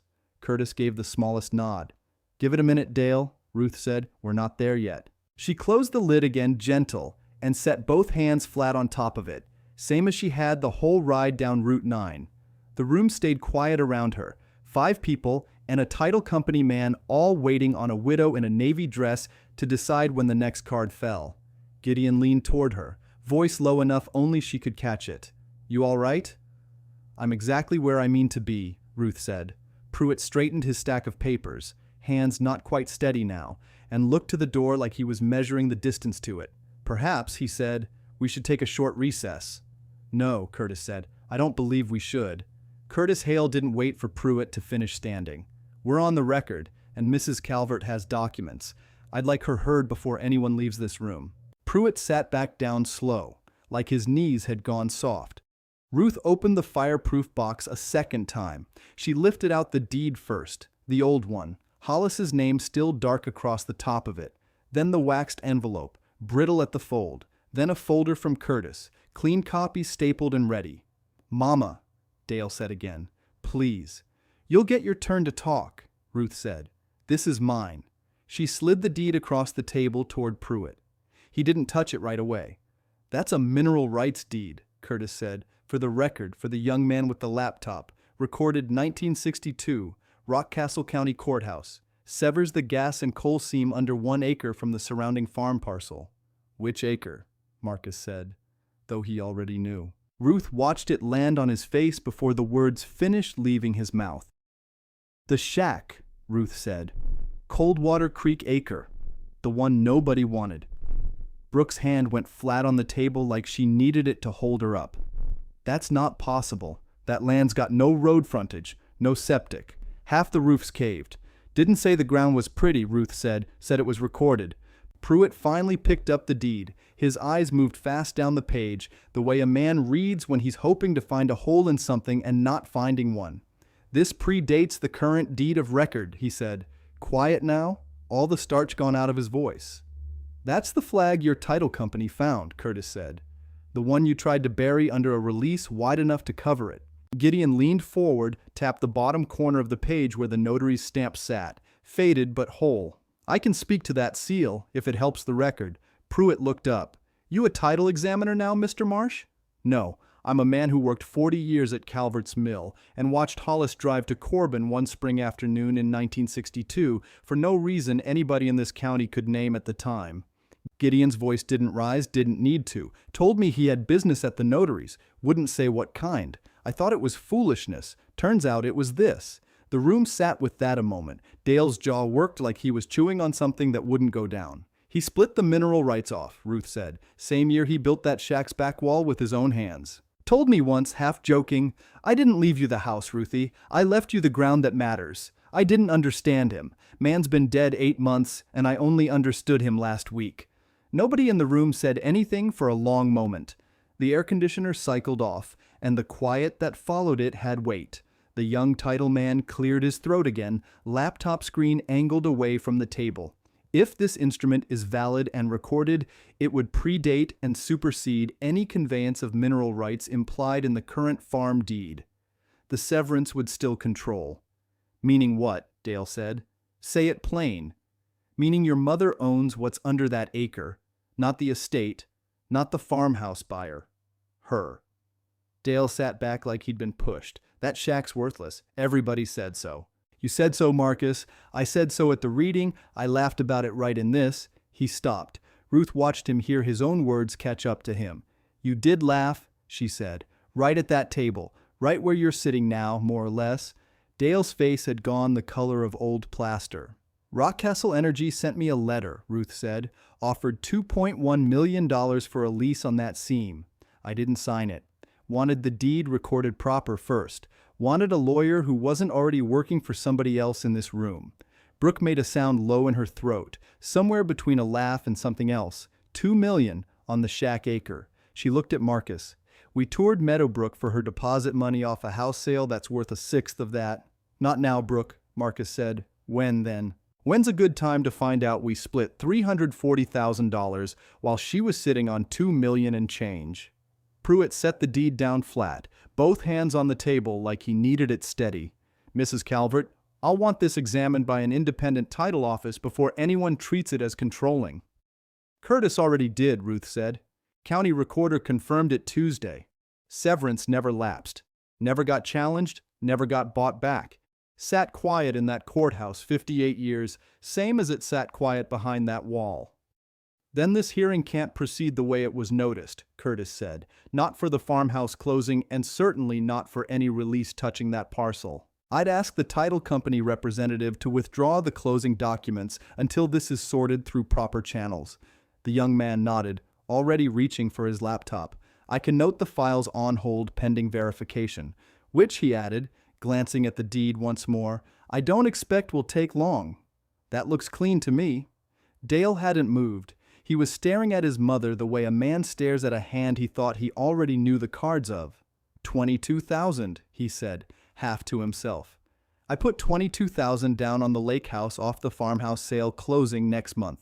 I know it, Ruth said. Not unkind, just true. You knew. Dale looked at her. How long? Little over a week. And you let me stand in your yard with that release, let me beg you to sign it, and you already knew what was under that shack. I knew enough to be careful, Ruth said, same as your daddy was back in 1962 when he drove to Corbin and didn't tell a soul why. Marcus pushed back from the table, stood, walked to the window, and back like the room had gotten too small to hold what he'd just heard. Brooke stayed seated, both hands pressed to her mouth now. Pruitt gathered the closing folder, squared its edges, set it down again like the motion itself might undo the last 5 minutes. I'll need to advise my client on next steps. Your client, Curtis said, might want to ask himself who you were really protecting when you wrote that release. Nobody answered that. Ruth folded her hands over the deed, over the box, and looked at her sons, one still standing by the window, one still seated with his mouth working and no words coming out of it. I didn't come here for $2 million, she said. I came here because a man tried to slide a page past me before I ever sat down. I wasn't raising my voice about it then, and I'm not fixing to now. She looked at Dale. But I expect you'll want to sit back down. This isn't over, and neither one of us ought to be standing when the rest of it gets said. Dale didn't argue. He pulled his chair back in, sat, hands flat on the table like a man bracing for turbulence. Pruitt closed the closing folder for good this time. I'll need to speak with the title company. Alone. You can speak with whoever you like, Curtis said, but this file stays open. Mrs. Calvert's severance goes on record as controlling before anybody signs another page. The young title man was already typing. I'm flagging the parcel now. Hold status, pending independent verification. He glanced up. For what it's worth, the notary seal's legible. Rockcastle County, 1962. I don't see grounds to doubt it. Neither do I, Curtis said. Gideon sat back satisfied, like a man who'd just watched a plumb line prove itself straight. Told you Hollis didn't do anything without a reason. Marcus was still standing by the window. He turned around slow. 2.1 million. He said it like a foreign phrase, testing the shape of it in his mouth, for a piece of ground with no road. Road doesn't matter for what's under it, Curtis said. Energy companies don't care if you can drive to the gas. They care if they can get a rig to it. There's an old logging spur. That's enough. Brooke had gone very quiet. She was staring at the deed like it might rearrange itself into something less true if she looked hard enough. I toured Meadowbrook Tuesday, she said. Picked out a room for you, Ruth, south-facing. I told the woman there we'd have the deposit by August. I heard, Ruth said. You heard, Brooke's voice cracked on it. You let me pick a room. I let you do a kindness, Ruth said. I didn't ask you to spend money you didn't have yet. We didn't spend it. We planned around it. There's a difference. Brooke pressed her palms to the table. Marcus, tell her there's a difference. Marcus didn't answer. He was looking at his mother the way a man looks at a woman he's just realized he never fully saw. Pruitt stood again, this time slower, and gathered his files against his chest like a man leaving a burning building with what he could carry.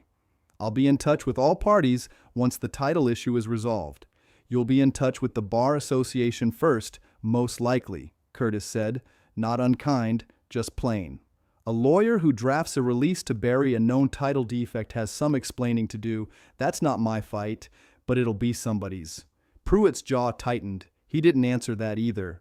He walked out, and the door clicked shut soft behind him, softer than a door ought to close after a morning like that. Dale watched him go. "He's been our lawyer 11 years. "He's been Pruitt and Combs's lawyer 11 years, Ruth said. "Difference is, he only worked for you when it didn't cost him anything." Dale rubbed both hands down his face. When he took them away, he looked older than he had an hour ago. "Mama, the lake house. I signed a contract. I know, 22,000's not coming back easy. I imagine not. What am I supposed to do?" Ruth folded her hands on the table, same as she had the deed, same steady weight to them. "You're supposed to talk to the man who sold you the house. Tell him the truth. Ask if there's a way out of it that doesn't cost you everything. And if there isn't, then you'll learn what your daddy learned plenty of times. Some mistakes you just carry." Her voice didn't have any edge on it. Just fact laid down flat. "I carried worse for less."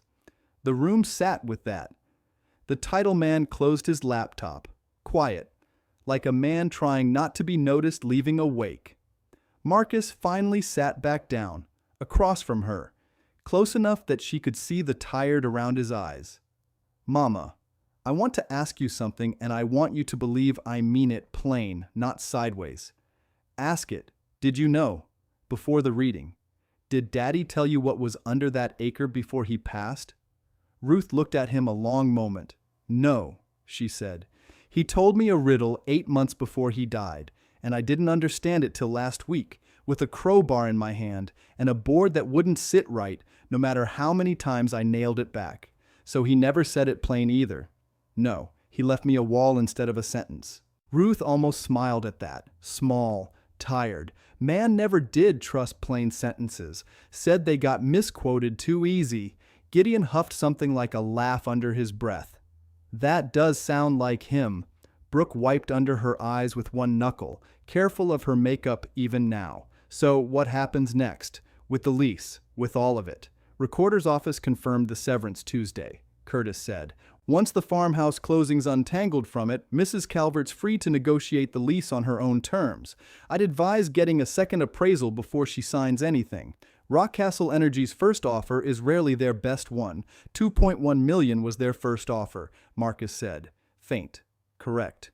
Nobody said anything for a moment. Outside, a truck downshifted going past on Route 9, gears grinding low, ordinary, like the whole world hadn't just tilted a few degrees for the 5 people sitting in that office. Ruth closed the fireproof box, latched it, same care she'd given it the whole ride down. "I didn't come here to take anything from either of you," she said. "You already took what you took. I'm not asking it back." "You could," Dale said, quiet, "legally." Curtis said the release was too broad. "You could have challenged the whole split, not just the shack." "I could have." Ruth looked at him steady. "I'm not going to." "Why not?" "Because I don't want a courthouse to be the reason my sons still speak to me at Christmas." She let that sit a second. "The ground under that shack is mine free and clear. That's enough justice for one Tuesday." Marcus's throat worked like he was swallowing something bigger than words. "I'm sorry, Mama. For the laughing. Back at the first reading.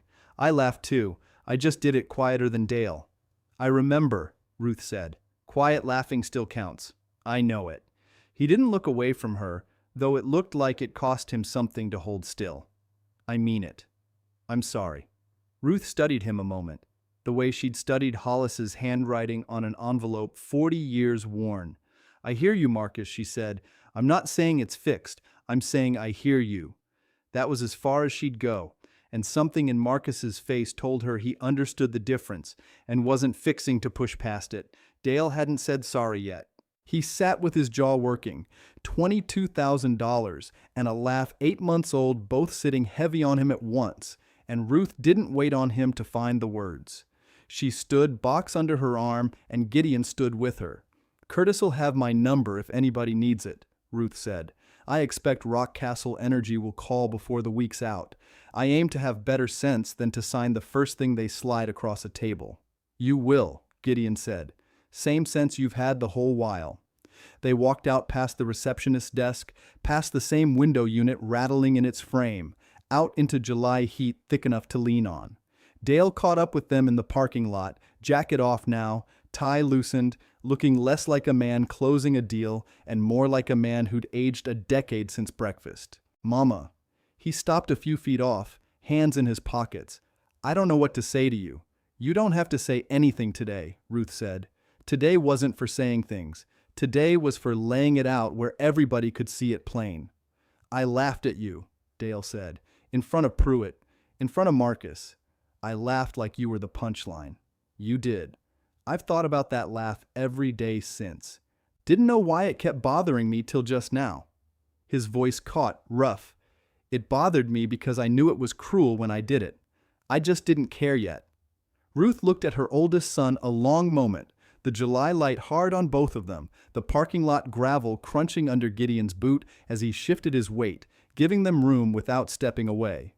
"When you care," Ruth said, "come find me. I'll be at the shack." "The shack," Dale said. "You're still staying out there." "Even now." "Especially now," Ruth said. "It's the one piece of ground in this whole county that never once lied to me." She didn't wait for him to answer that. She turned toward Gideon's truck, box tucked under one arm, suitcase handle catching the sun where the brass fittings had worn down soft and dull across 40 years of moving. Dale stood in the parking lot behind her, hands still in his pockets, watching her go the way a man watches a train he'd meant to catch and didn't. Gideon's truck rattled over the gravel turnoff, headlights catching the mailbox post that still said Calvert and Hollis's old paint. Ruth held the fireproof box in her lap the whole way, both hands flat on the lid like she was keeping something warm. "You did good in there," Gideon said. "Didn't raise your voice once. Didn't need to." Ruth looked out at the tree line going dark. "The paper did the shouting for me." He pulled up short of the shack, engine idling. "You still want to sleep out here tonight? After all that?" "More than ever." She opened her door before he could argue it. "This ground's the only thing today that didn't ask me for anything." Inside, the wood stove ticked as it cooled. Gideon lit the lantern, set it on the crate table, and Ruth's phone buzzed before she'd even sat down. She looked at the screen, frowned, answered it anyway. "Mrs. Calvert, this is Wade Tolliver with Rockcastle Energy. Wanted to follow up on that lease packet." "I got it," Ruth said. "Haven't signed it. No rush at all. We just want to make sure you understand the offer's a strong one. 2.1 million standard terms." "I understand it fine, Mr. Tolliver." Ruth's voice stayed even. "I'll have my own appraiser look at it first. Somebody who doesn't work for you." There was a pause on the line. "That's your right, ma'am." "Of course. I know it is." She hung up before he could add anything else. Gideon raised an eyebrow at her over the lantern light. "Bold, telling a gas company you don't trust their number. I don't trust anybody's number I didn't ask for first." Ruth set the phone down. "Curtis mentioned a woman out of Knoxville. Does independent mineral appraisals. I want her out here before I sign one page." "When?" "Soon as she'll come."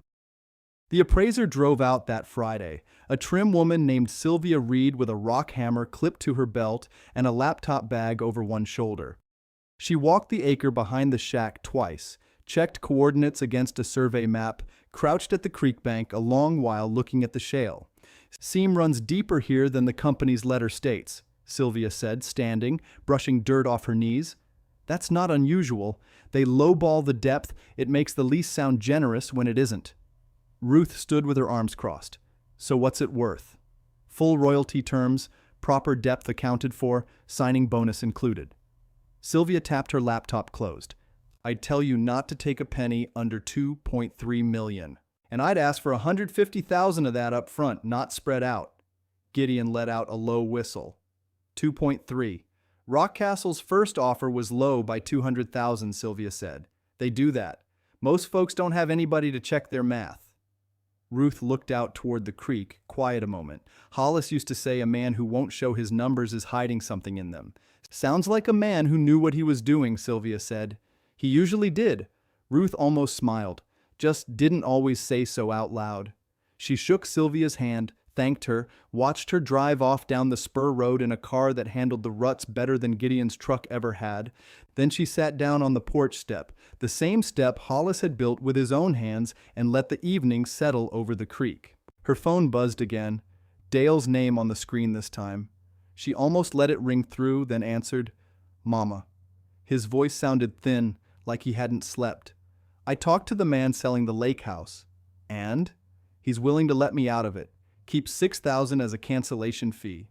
Dale exhaled hard. "I get 14 back of the 22. "That's more than I expected," Ruth said. He said, and I quote, "Seems like your family's got some things to sort out first. Didn't want to be in the middle of it." Dale gave a short, tired laugh. "Nothing like the one from the reading. Guess word travels fast on Route 9. It generally does. $8,000, Mama? Gone. For a house I never even spent a night in." "You'll live," Ruth said. "Not cold, just true. Your daddy lost more than that once, buying a used skidder that threw a rod the first week he had it. Man doesn't stop breathing over $8,000. Dale was quiet a second. "You're not going to gloat, are you? Even a little." "Wouldn't get me anything," Ruth said. "I've got $150,000 coming to me up front, Dale. I don't need $8,000 of yours to feel square." That landed on him. She could hear it in the silence that followed, the particular kind of quiet a man goes still with. 150. Up front. Appraiser's number, not the company's. Real one this time. Lord. Dale's voice cracked just slightly. "I laughed at you over 340,000 split 3 ways. And you're sitting on more than the whole estate combined before the lease even gets signed. I know what I'm sitting on," Ruth said. "Question's what you're going to do about the sitting you did." He didn't answer that right away. When he did, his voice had dropped the argument out of it entirely. "I don't know yet. I'm working on it. That's more than you had this morning," Ruth said. "Call me when you've worked on it some more." She hung up, set the phone in her lap, looked out at the dark coming down over Coldwater Creek. Gideon came out and sat beside her on the step, knees popping the way they always did lately. "Heard some of that," he said. "Man lost $8,000 and you didn't even blink. Blinking wouldn't buy it back for him." Ruth watched a bat cut low over the water. Hollis used to say the same thing about spilled milk and men who cry over ledgers. Ground doesn't care what a man planned to do with the money before he had it. Gideon chuckled, low and rough. "That does sound like him. Most things do lately." Ruth folded her hands in her lap, same steady weight she'd carried into that hearing room. "I keep hearing him in places I didn't expect to. This step, that wall, my own mouth, half the time." "Maybe that's just what 40 years does," Gideon said. "Man doesn't leave when he goes. Just quiets down some." Ruth didn't answer that, only nodded, and the two of them sat a while longer, watching the light go out of the trees, the creek running on the same as it had the night before and the night before that, caring nothing at all for what had happened at a lawyer's office on Route 9 that morning. Wade Tolliver drove back out to Coldwater Creek that next week, dust rising off the spur road behind his truck like he was in some kind of hurry to fix his own mistake. He had a new folder this time, thicker, and he didn't smile the way he had on the phone. Ruth met him on the porch. Gideon stood at the rail, arms crossed, saying nothing yet. "Mrs. Calvert." Wade set the folder on the porch step, careful, like it might bite him. "We've reviewed the depth readings your appraiser submitted." "And?" "She was right about the seam." He said it plain, no dressing on it. "Deeper than our first survey showed. We're prepared to revise our offer." "To what?" $2,100,000, same terms as before, was our opening number. He cleared his throat. "We're now prepared to offer $2,300,000, 18% royalty, signing bonus of $150,000, paid up front, not staggered." "That's Sylvia's number," Ruth said, "word for word. She's good at her job." Wade almost smiled then, tired around the eyes.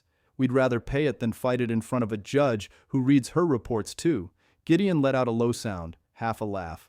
Man learns fast when the numbers don't lie for him anymore. Ruth didn't sit down. She stood at the top of the steps, looking at the folder like it was one more board that might not hold weight. "I want it in writing that the royalty adjusts if the gas price does," she said. "Not locked at today's number for the life of the lease." Wade blinked. "That's not standard." Neither was lowballing an old woman on her own ground, Ruth said. Standards whatever we agree it is. He looked at her a long moment, then bent down and pulled a pen from his jacket, made a note on the folder's cover page. I'll have legal draft the escalation clause. Give me 2 days.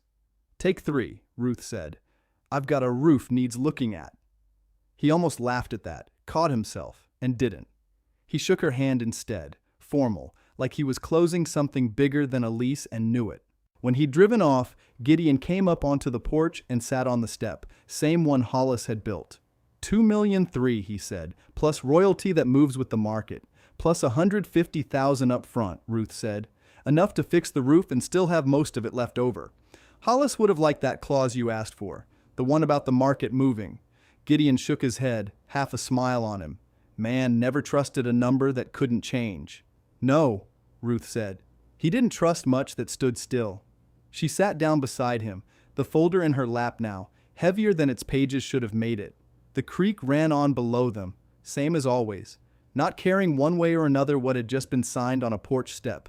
A truck came up the spur road 2 days later, not Wade's this time. Dale's, the bed loaded with lumber, a ladder strapped down crooked across the tailgate. Ruth watched him park from the porch, watched him climb out slow, like the truck bed's weight had followed him up into his shoulders. Didn't call first, Dale said. Figured you'd say no if I did. Might have, Ruth said. What's the lumber for? Your roof. He said it like it cost him something to get the words out plain. I looked at it from the road last time I was out here. Whole back slopes rotted through the rafters. Another winter it comes down on you. I know it needs fixing. I know you know. Dale pulled the ladder off the tailgate, set it against the porch rail. I'm not here to tell you what you already know, Mama. I'm here to fix it, if you'll let me. Ruth looked at him a while. Behind him, the lumber sat stacked and raw, cut lengths of pine that hadn't cost him nothing, she was sure of that much. Why, she said. You didn't come out here to swing a hammer for the fun of it. No. Dale's jaw worked. I came out here because I don't know how to say sorry twice and mean it more the second time, so I figured I'd do something instead of saying it again. That's a decent instinct, Ruth said. Late, but decent. I know it's late. She stood, came down 2 steps, close enough to see the tired still sitting under his eyes, same as it had at Pruitt's office. You can fix the roof, Ruth said. One condition, name it. You come back and check on it. Not just today, next month, the month after. She held his gaze steady. I don't need a man who shows up once and calls the debt paid. I need a son who keeps coming back. Dale didn't answer right off. He looked down at the ladder, then back at her. I can do that, he said. We'll see. Ruth's voice didn't soften much, but it didn't harden either. Seeing's the only proof that matters to me now. He nodded, like that was fairer than he'd expected, and got to work hauling lumber up the porch steps, while Gideon came out to help brace the ladder, the two of them falling into an old rhythm neither had used in years. Foreman and farmhand, half sawmill, half something gentler than that. Ruth watched from the doorway a minute, then went back to the crate table, the folder from Wade Tolliver still sitting there, waiting on its 3 days. She opened her fireproof box instead, the one that had ridden shotgun in Gideon's truck to Pruitt's office and back. The deed was still inside, waxed envelope soft now from handling, the county seal Gideon had read aloud still catching light when she tilted it just right. She thought about Brooke, touring that room at Meadowbrook, budgeting a deposit that wasn't going to come the way she'd planned. Thought about a granddaughter's tuition, sitting unpaid somewhere in a ledger Ruth had never seen and didn't need to. She didn't owe them a dime of what was coming to her. She knew that plain as she knew her own name, but owing wasn't the only reason a woman opened her hand. She found a pen, a scrap of paper, and started doing figures of her own, slow, careful, the way Hollis used to before he'd commit to anything on paper. $8,000 for what Dale had lost on the cancellation. Another sum, larger, for a girl's first year of school, a number she'd have to ask Marcus about plain, not through Brooke's careful phrasing. She didn't decide anything final that afternoon. She only wrote the numbers down and studied them the way Sylvia had studied that creek bank, looking for what ran deeper than it first appeared. Outside, hammering started up on the roof, uneven at first, then finding its rhythm. Ruth listened to it a while, the sound carrying down through the boards into the room where she sat, and thought that it was, in its own rough way, the first sound this shack had heard in a long time that wasn't wind or water or Hollis's ghost talking to her through a riddle. It was just a man, working, trying to be worth something to her again. She let him keep at it and didn't call up to check his progress, because some kinds of trust needed room to prove themselves without her watching every nail. 2 days after the ladder went up, Wade Tolliver came back with the escalation clause typed in, and Ruth signed at the crate table with Gideon standing witness. Her name went down in the same hand that used to balance Hollis's mill ledgers, $2,300,000. 18% royalty, adjustable. $150,000 due inside 30 days. Feels different than I thought it would, Ruth said, capping the pen. How's that? Gideon asked. Lighter. She looked at the folder a long moment. I thought a number that big would sit on a person like a stone. It doesn't. It just sits there being paper. Money generally is, Gideon said, till you decide what it's for. She was still turning that over when a car she didn't recognize came up the spur road slow, feeling out the ruts. Marcus's sedan. Brooke in the passenger seat with her hair done nice for a trip out to a dirt lot beside a creek. Didn't expect company twice in 1 week, Ruth said, standing. Marcus got out first, hands loose at his sides. None of Dale's lumber, none of his purpose either. Brooke came around the front of the car in shoes not built for gravel. Mama, we heard about the lease, Marcus said. Whole county's heard, seems like. Word travels on Route 9. Ruth didn't come down off the porch to meet them. What did you hear? 2.3 million. Brooke said the number careful, like she was trying it out. Is that right? That's right. Brooke's eyes went to the shack behind Ruth, the patched roof, the crooked porch rail, like she was measuring the gap between the number and the place it came from, and couldn't make the two sit together. We wanted to come out and see how you were doing, Marcus said. Make sure you're settled all right. Out here on your own. I'm settled fine. Ruth folded her arms. Say what you came to say, Marcus. You didn't drive 40 minutes for my health. He looked at Brooke. Brooke looked at the shack, the Meadowbrook deposit. Brooke said finally, I'd budgeted for it out of the farmhouse money. Only Dale's not selling the farmhouse now. Says he's staying put. He told me the same, Ruth said. So that's just gone. The plan I had. Brooke's voice thinned out at the edges. And Emily's tuition bill came due last week, $6,000 for the fall term. Ruth heard the number land the way Sylvia's had, plain, no dressing on it. You're asking me for money, Ruth said. Not a question. Brooke's jaw tightened. I'm telling you what we're short on. What you do with that's your business. That's an honest answer at least. Ruth came down one step no further. Here's mine. I'm not handing either of you a check to spend how you please. Not after watching how careful you were with Dale's lake house money, and his wasn't even signed yet. Marcus flushed. That's not fair. Fair's not the word I'd reach for standing where I'm standing. Ruth kept her voice even. But I'll tell you what I will do. Emily's tuition. I'll pay the school direct. $6,000. This term only. Not to you. To them. Brooke opened her mouth like she meant to argue the difference, then didn't. Why not just give it to us? Marcus said. We're her parents. Because I trust a college bursar's office more than I trust the two of you with a lump sum right now, Ruth said. That's not cruelty, Marcus. That's arithmetic. You'll thank me for it later or you won't. Either way, the girl gets her term paid. Gideon stood on the porch behind her, quiet, arms crossed, letting her run it without stepping in. And Meadowbrook, Brooke said. The room I toured. What am I supposed to tell them? Tell them I'm not coming, Ruth said. I never asked to go. That was your plan, not mine. Brooke's mouth pulled tight. She looked out at the creek, then back at Ruth, and for a second, something honest crossed her face, something that looked almost like shame finding a place to land. I toured that room thinking I was doing you a kindness, Brooke said quietly, getting you somewhere safe. You toured that room thinking you were solving a budget, Ruth said. There's a difference, and I expect you know it now. Nobody said anything for a moment. The creek ran on below them, indifferent as ever to what was said on the bank above it. I'm not asking you to grovel, Ruth said, softer now. I'm telling you where I stand. Dale's out here most weekends now, fixing what he broke with his own hands. That's a start I can work with. You two haven't offered me a hammer yet. Just a hand out. Marcus's jaw worked. We didn't know what else to offer. Then you've got some thinking to do, Ruth said. Same as your brother did. Brooke looked like she wanted to say more, and didn't. She turned instead, walked back to the car in her wrong shoes, careful over the gravel. Marcus lingered a second longer. Emily's going to want to thank you, he said, for the tuition. She can write me a letter, Ruth said. I'd like that better than a phone call. He almost smiled at that, tired around the eyes the same way Wade Tolliver had been. I'll tell her. He got in the car, and Ruth watched them go the way she'd watched Dale leave the reading, except this time there was no suitcase in her hand and no laugh ringing behind her.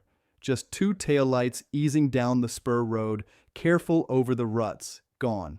You were harder on them than Dale, Gideon said. Dale showed up with lumber, Ruth said. They showed up with a shopping list. Fair point. I'll write the check for Emily's school tomorrow, Ruth said, straight to the registrar.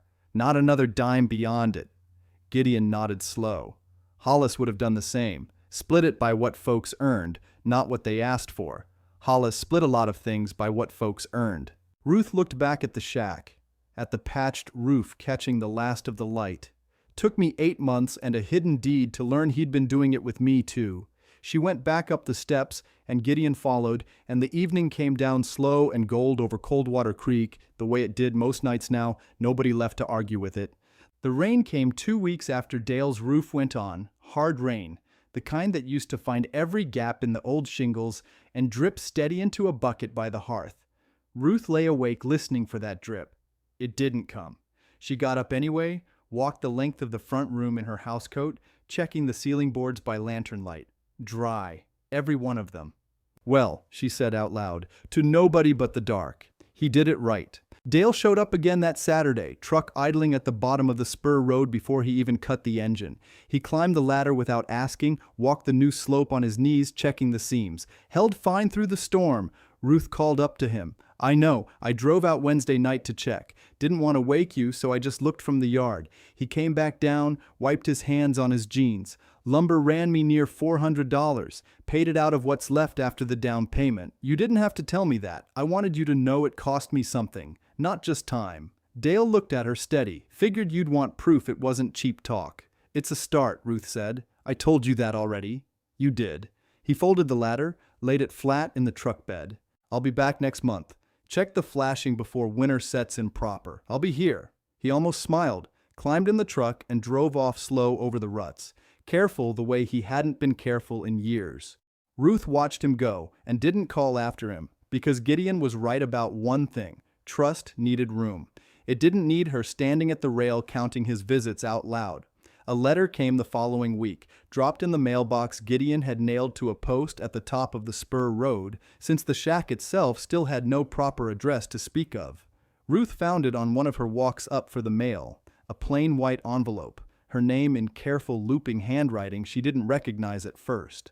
She opened it on the porch steps, Gideon beside her, whittling a peg for the porch rail that had come loose. It's from Emily, Ruth said. Read it if you're of a mind. Ruth unfolded the single page. Dear Grandma, Dad told me what you did for my tuition. I didn't know how bad off we were until he told me you paid it straight to the school. I wanted to thank you myself, not just have him say it for me. She stopped, cleared her throat, kept reading. I'm studying to be a teacher, elementary, maybe kindergarten. I know that's not going to make anybody rich, but I think it's honest work, and I think you'd understand that better than Mom and Dad do right now. I hope I get to come see the shack sometime. Dad says it's got a creek running by it and a wall that opens up like something out of a story. I'd like to see that with my own eyes. Ruth folded the letter back along its crease, careful, the same way she'd folded the will in Pruitt's office 8 months before, though this fold didn't sting the same. Sounds like a fine young woman, Gideon said. Sounds like she's got more sense than her parents did at her age. Ruth tucked the letter into her apron pocket. $6,000, and she writes back a page of gratitude instead of a wish list. That's the difference right there. Maybe it skips a generation sometimes, maybe it does. Ruth looked out at the creek, running high and brown from the rain. I'll write her back. Tell her the wall's here whenever she wants to see it. Gideon set his knife down, turned the peg over in his hand, checking it against the light. You ever think on what you're going to do with that wall? Now that it's done its job. Done its job how? Found you the deed. Kept the secret 40 years, Gave it up when it needed to. Gideon nodded toward the back of the shack, where the boards still hung loose on their hinges, propped shut now with a length of scrap wood, but not nailed fast. Man doesn't build a hinge like that just to have it forgot again once the money's spent. Ruth turned that over slow. You think Hollis meant for it to stay open. I think Hollis built things to last past the reason he built them for. Gideon picked the peg back up, started whittling again, shavings curling down onto the step. That wall kept a deed safe for 40 years. Don't seem right to nail it shut now and pretend that never happened. What would you have me do? Leave it hanging open for the rain to get in? No. Gideon considered it. But there's a difference between shutting a thing up and marking it. Ruth didn't answer right away. She thought about the toolbox, rusted through at the corners, the waxed envelope inside it soft with handling now. She thought about Hollis's voice, the joke he'd made her a wedding year or two in, half laughing when he said it. I didn't leave you the house, Ruthie. I left you the ground that matters. She'd carried that line around for 40 years without knowing what it weighed. Now she knew, and it seemed a shame to let the knowing die quiet with her, same as the joke almost had. I might get something made, she said finally. A little plate. Brass, maybe. Something that says what that wall was for. Say what? I don't know yet. Ruth stood, brushed off her housecoat. I'll know it when I see the words. Gideon nodded, like that was answer enough for a Tuesday afternoon, and went back to his whittling. And Ruth went inside to check the stew she had going on the little propane burner, thinking about brass and words and a wall that had already given her more than she'd known to ask for. Wade Tolliver's first royalty check came at the end of that month, mailed to a post office box Ruth had opened in town for exactly that purpose, since the shack still had no address a bank would recognize. She drove in with Gideon to collect it, the two of them standing at the counter while the postmaster, a heavy-set woman named Connie, who'd known Hollis since grade school, slid the envelope across. Rockcastle Energy. Connie read off the return address, eyebrows up. That's the outfit drilling out past Whitlow's Ridge, isn't it? Same one, Ruth said, and didn't offer more, because some things a woman kept to herself, even in a town where everybody already knew. She opened the envelope in the truck, Gideon driving, and went quiet a moment at the number printed on the check. How much? Gideon asked, eyes on the road. 19,000, Ruth said. First month's royalty alone. Gideon whistled low. Man works a whole sawmill season and don't see that. No, Ruth said, he doesn't. She folded the check into her purse, careful, the way she folded everything that mattered now. I'm putting most of it toward the shack. Real plumbing this time. Maybe a second room so I'm not sleeping 10 feet from where I cook. Man could build you that room himself, you asked him. I know a man who could. Ruth looked over at him, something almost playful in it. You charging by the hour these days, Gideon Marsh? Or are you still doing favors for old friends? Depends on the friend. Gideon kept his eyes on the road, but the corner of his mouth moved. For you, I reckon I could be talked into a favor rate. Good, Ruth said, because I've got a second room in mind, and a porch that needs squaring, and a mailbox post that's already leaning after one bad rain. That mailbox post is solid. It's leaning, Gideon, it's settling. It's leaning, Ruth said again, and Gideon laughed, a real laugh, the kind she hadn't heard out of him in longer than she could easily count, and the truck rattled on down Route 9 toward the turnoff for the spur road, past the sawmill sign still standing, though the mill itself had gone quiet years back, past the church Hollis used to drag her to on Christmas and Easter, and precious few Sundays between, home toward a shack that wasn't just a shack anymore, though it still looked like one from the road, and Ruth supposed that suited her fine. Some things were worth more than they looked. She'd learned that the hard way, and she didn't need the whole county to learn it looking at her front door. The plate took 8 days to come back from the engraver in Cumberland Gap, a place called Orville's Trophy and Sign that mostly did deer plaques and bowling trophies. Ruth drove in herself, Gideon riding shotgun, both of them squeezed into his truck since hers still needed a clutch job. $85 for 4 words, Gideon said, reading the receipt over her shoulder. Man's not hurting for business. Brass isn't cheap. Ruth turned the plate over in her hands, small, no bigger than a playing card, the letters cut deep and clean. Hollis's ground. I told him plain lettering, no scroll work. He listened. Gideon ran his thumb along the edge. Were you fixing to put it? Above the hinges, where the wall swings? They drove back down Route 9 with the plate wrapped in a rag on the seat between them, past the sawmill sign, past the church, onto the spur road that still ate a muffler if you weren't careful over the second rut. Ruth had Gideon carry his toolbox in from the truck bed, and he set to work while she held the plate steady against the wood, marking where the screws would go. You want it centered or off to the side where the hinge pin sits? Off to the side, Ruth said. I don't want it covering the iron. I want folks to see both, the hinge and the name. Gideon drilled the pilot holes slow, careful the way he was with anything that had been Hollis's hands before it was anyone else's. When the last screw went in, he stepped back and looked at it, brass catching the light coming through the propped open wall. He'd have liked that, Gideon said. Plain and to the point. No scroll work on the man himself either. No, Ruth agreed. There wasn't. She was still looking at it when Gideon's face changed, some thought working behind his eyes the way it did before he said something he'd been sitting on. What? Ruth said. I've been meaning to drive out to the Whitlow place. Past the ridge. He wiped his hands on his jeans. Cora Whitlow's been widowed 3 years now.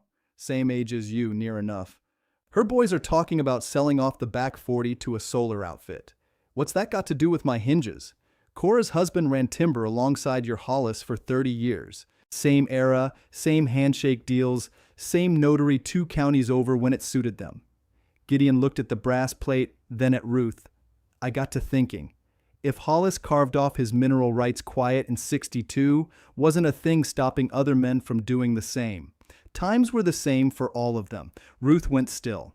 You think Cora's sitting on something and doesn't know it? I don't know what I think. I think it's worth a drive out there before her boys sign papers they can't take back. She didn't answer right away. She thought about Dale's laugh in Pruitt's office, the sound of it, how it had felt like a door closing. She thought about how close she'd come to living out her last years in a room at Meadowbrook with somebody else's schedule taped to the wall, all because nobody had thought to look behind a warped board. Take me with you, Ruth said. I'd like to see her face if there's anything to find. They drove out that Thursday, Gideon's truck rattling up a spur road not so different from Ruth's own, past a farmhouse with a sagging porch and a hound dog too old to bark at strangers. Cora Whitlow came to the door in an apron, flour on her hands, surprised to see Gideon Marsh standing on her steps after however many years. Gideon. Lord, it's been a while. She looked past him at Ruth. You're Hollis's wife. I heard about your good fortune. Whole county's heard. Ruth Calvert, Ruth said, and put out her hand. I'm sorry for your loss. Same as you were sorry for mine, I expect. Come in, come in. Cora waved them through into a kitchen that smelled of coffee gone a little bitter on the burner. What brings you two out here together? Gideon didn't waste time on it. Cora, did Wendell ever have dealings with a notary back in the '60s? Land business, not court business. Cora frowned, pouring coffee nobody had asked for, but nobody turned down either. Wendell never told me half of what he did with the land. Man kept his own counsel. She set the pot down. Why? Because Hollis did the same thing quiet, back in '62, Ruth said. Split the mineral rights off our shack acre and never said a word about it till the wall told me 40 years later. Cora's hand went still on the counter. You're saying Wendell might have done the same? I'm saying it's worth a trip to the courthouse before your boys sign that solar lease, Gideon said. Cost you nothing but an afternoon. Cheryl Voss can pull the deed same as she pulled Ruth's. Cora sat down slow in a kitchen chair, coffee forgotten. My boys have a signing set for next Tuesday. $12,000, they told me. Sounded like a fortune till just now. 12,000's a fortune till you know what's under it, Ruth said. I know that particular arithmetic better than most anybody in this county right now. Cora looked at her, something moving behind her eyes, the same thing that must have moved behind Ruth's own the day the wall swung open. You'd come with me? To the courthouse? I'll drive, Gideon said. Ruth can tell you what to ask Cheryl Voss for. She's had practice. Cora Whitlow drove into town with them that same afternoon, canceled a hair appointment to do it. Cheryl Voss at the recorder's office pulled the Whitlow parcel records without more than a raised eyebrow, laid 2 yellowed pages on the counter, and went quiet reading them the same way she'd gone quiet over Ruth's deed months before. There's a severance here, Cheryl said finally. 1964. Coal only, not gas, but it's recorded and it's clean. She looked up at Cora. Your husband carved this off the same year he sold the north pasture. Anybody ever mention that to you?" Cora shook her head, hand pressed flat against the counter like she needed it to hold her up. "Never once." "Well," Cheryl said, "somebody ought to get this appraised before those boys sign anything." Ruth reached over and squeezed Cora's arm. "Call the same landman who came out to see me. Wade Tolliver, Rock Castle Energy. Tell him Ruth Calvert sent you." Cora's eyes were wet. "I don't know how to thank you for this." "Don't thank me," Ruth said. "Thank Gideon. He's the one who remembered." Gideon shrugged it off the way he shrugged off most compliments, hands in his pockets, looking anywhere but at the two women in front of him. Man forgets what's easy to forget. Land records aren't supposed to be one of those things. They drove Cora home in the fading light, her boy's solar lease still sitting unsigned on her kitchen table when they dropped her off, and Ruth watched the farmhouse shrink in the side mirror, thinking that whatever came of it now, at least Cora would walk into that Tuesday signing with her eyes open. That was worth more than any number Gideon could have quoted her on the drive out.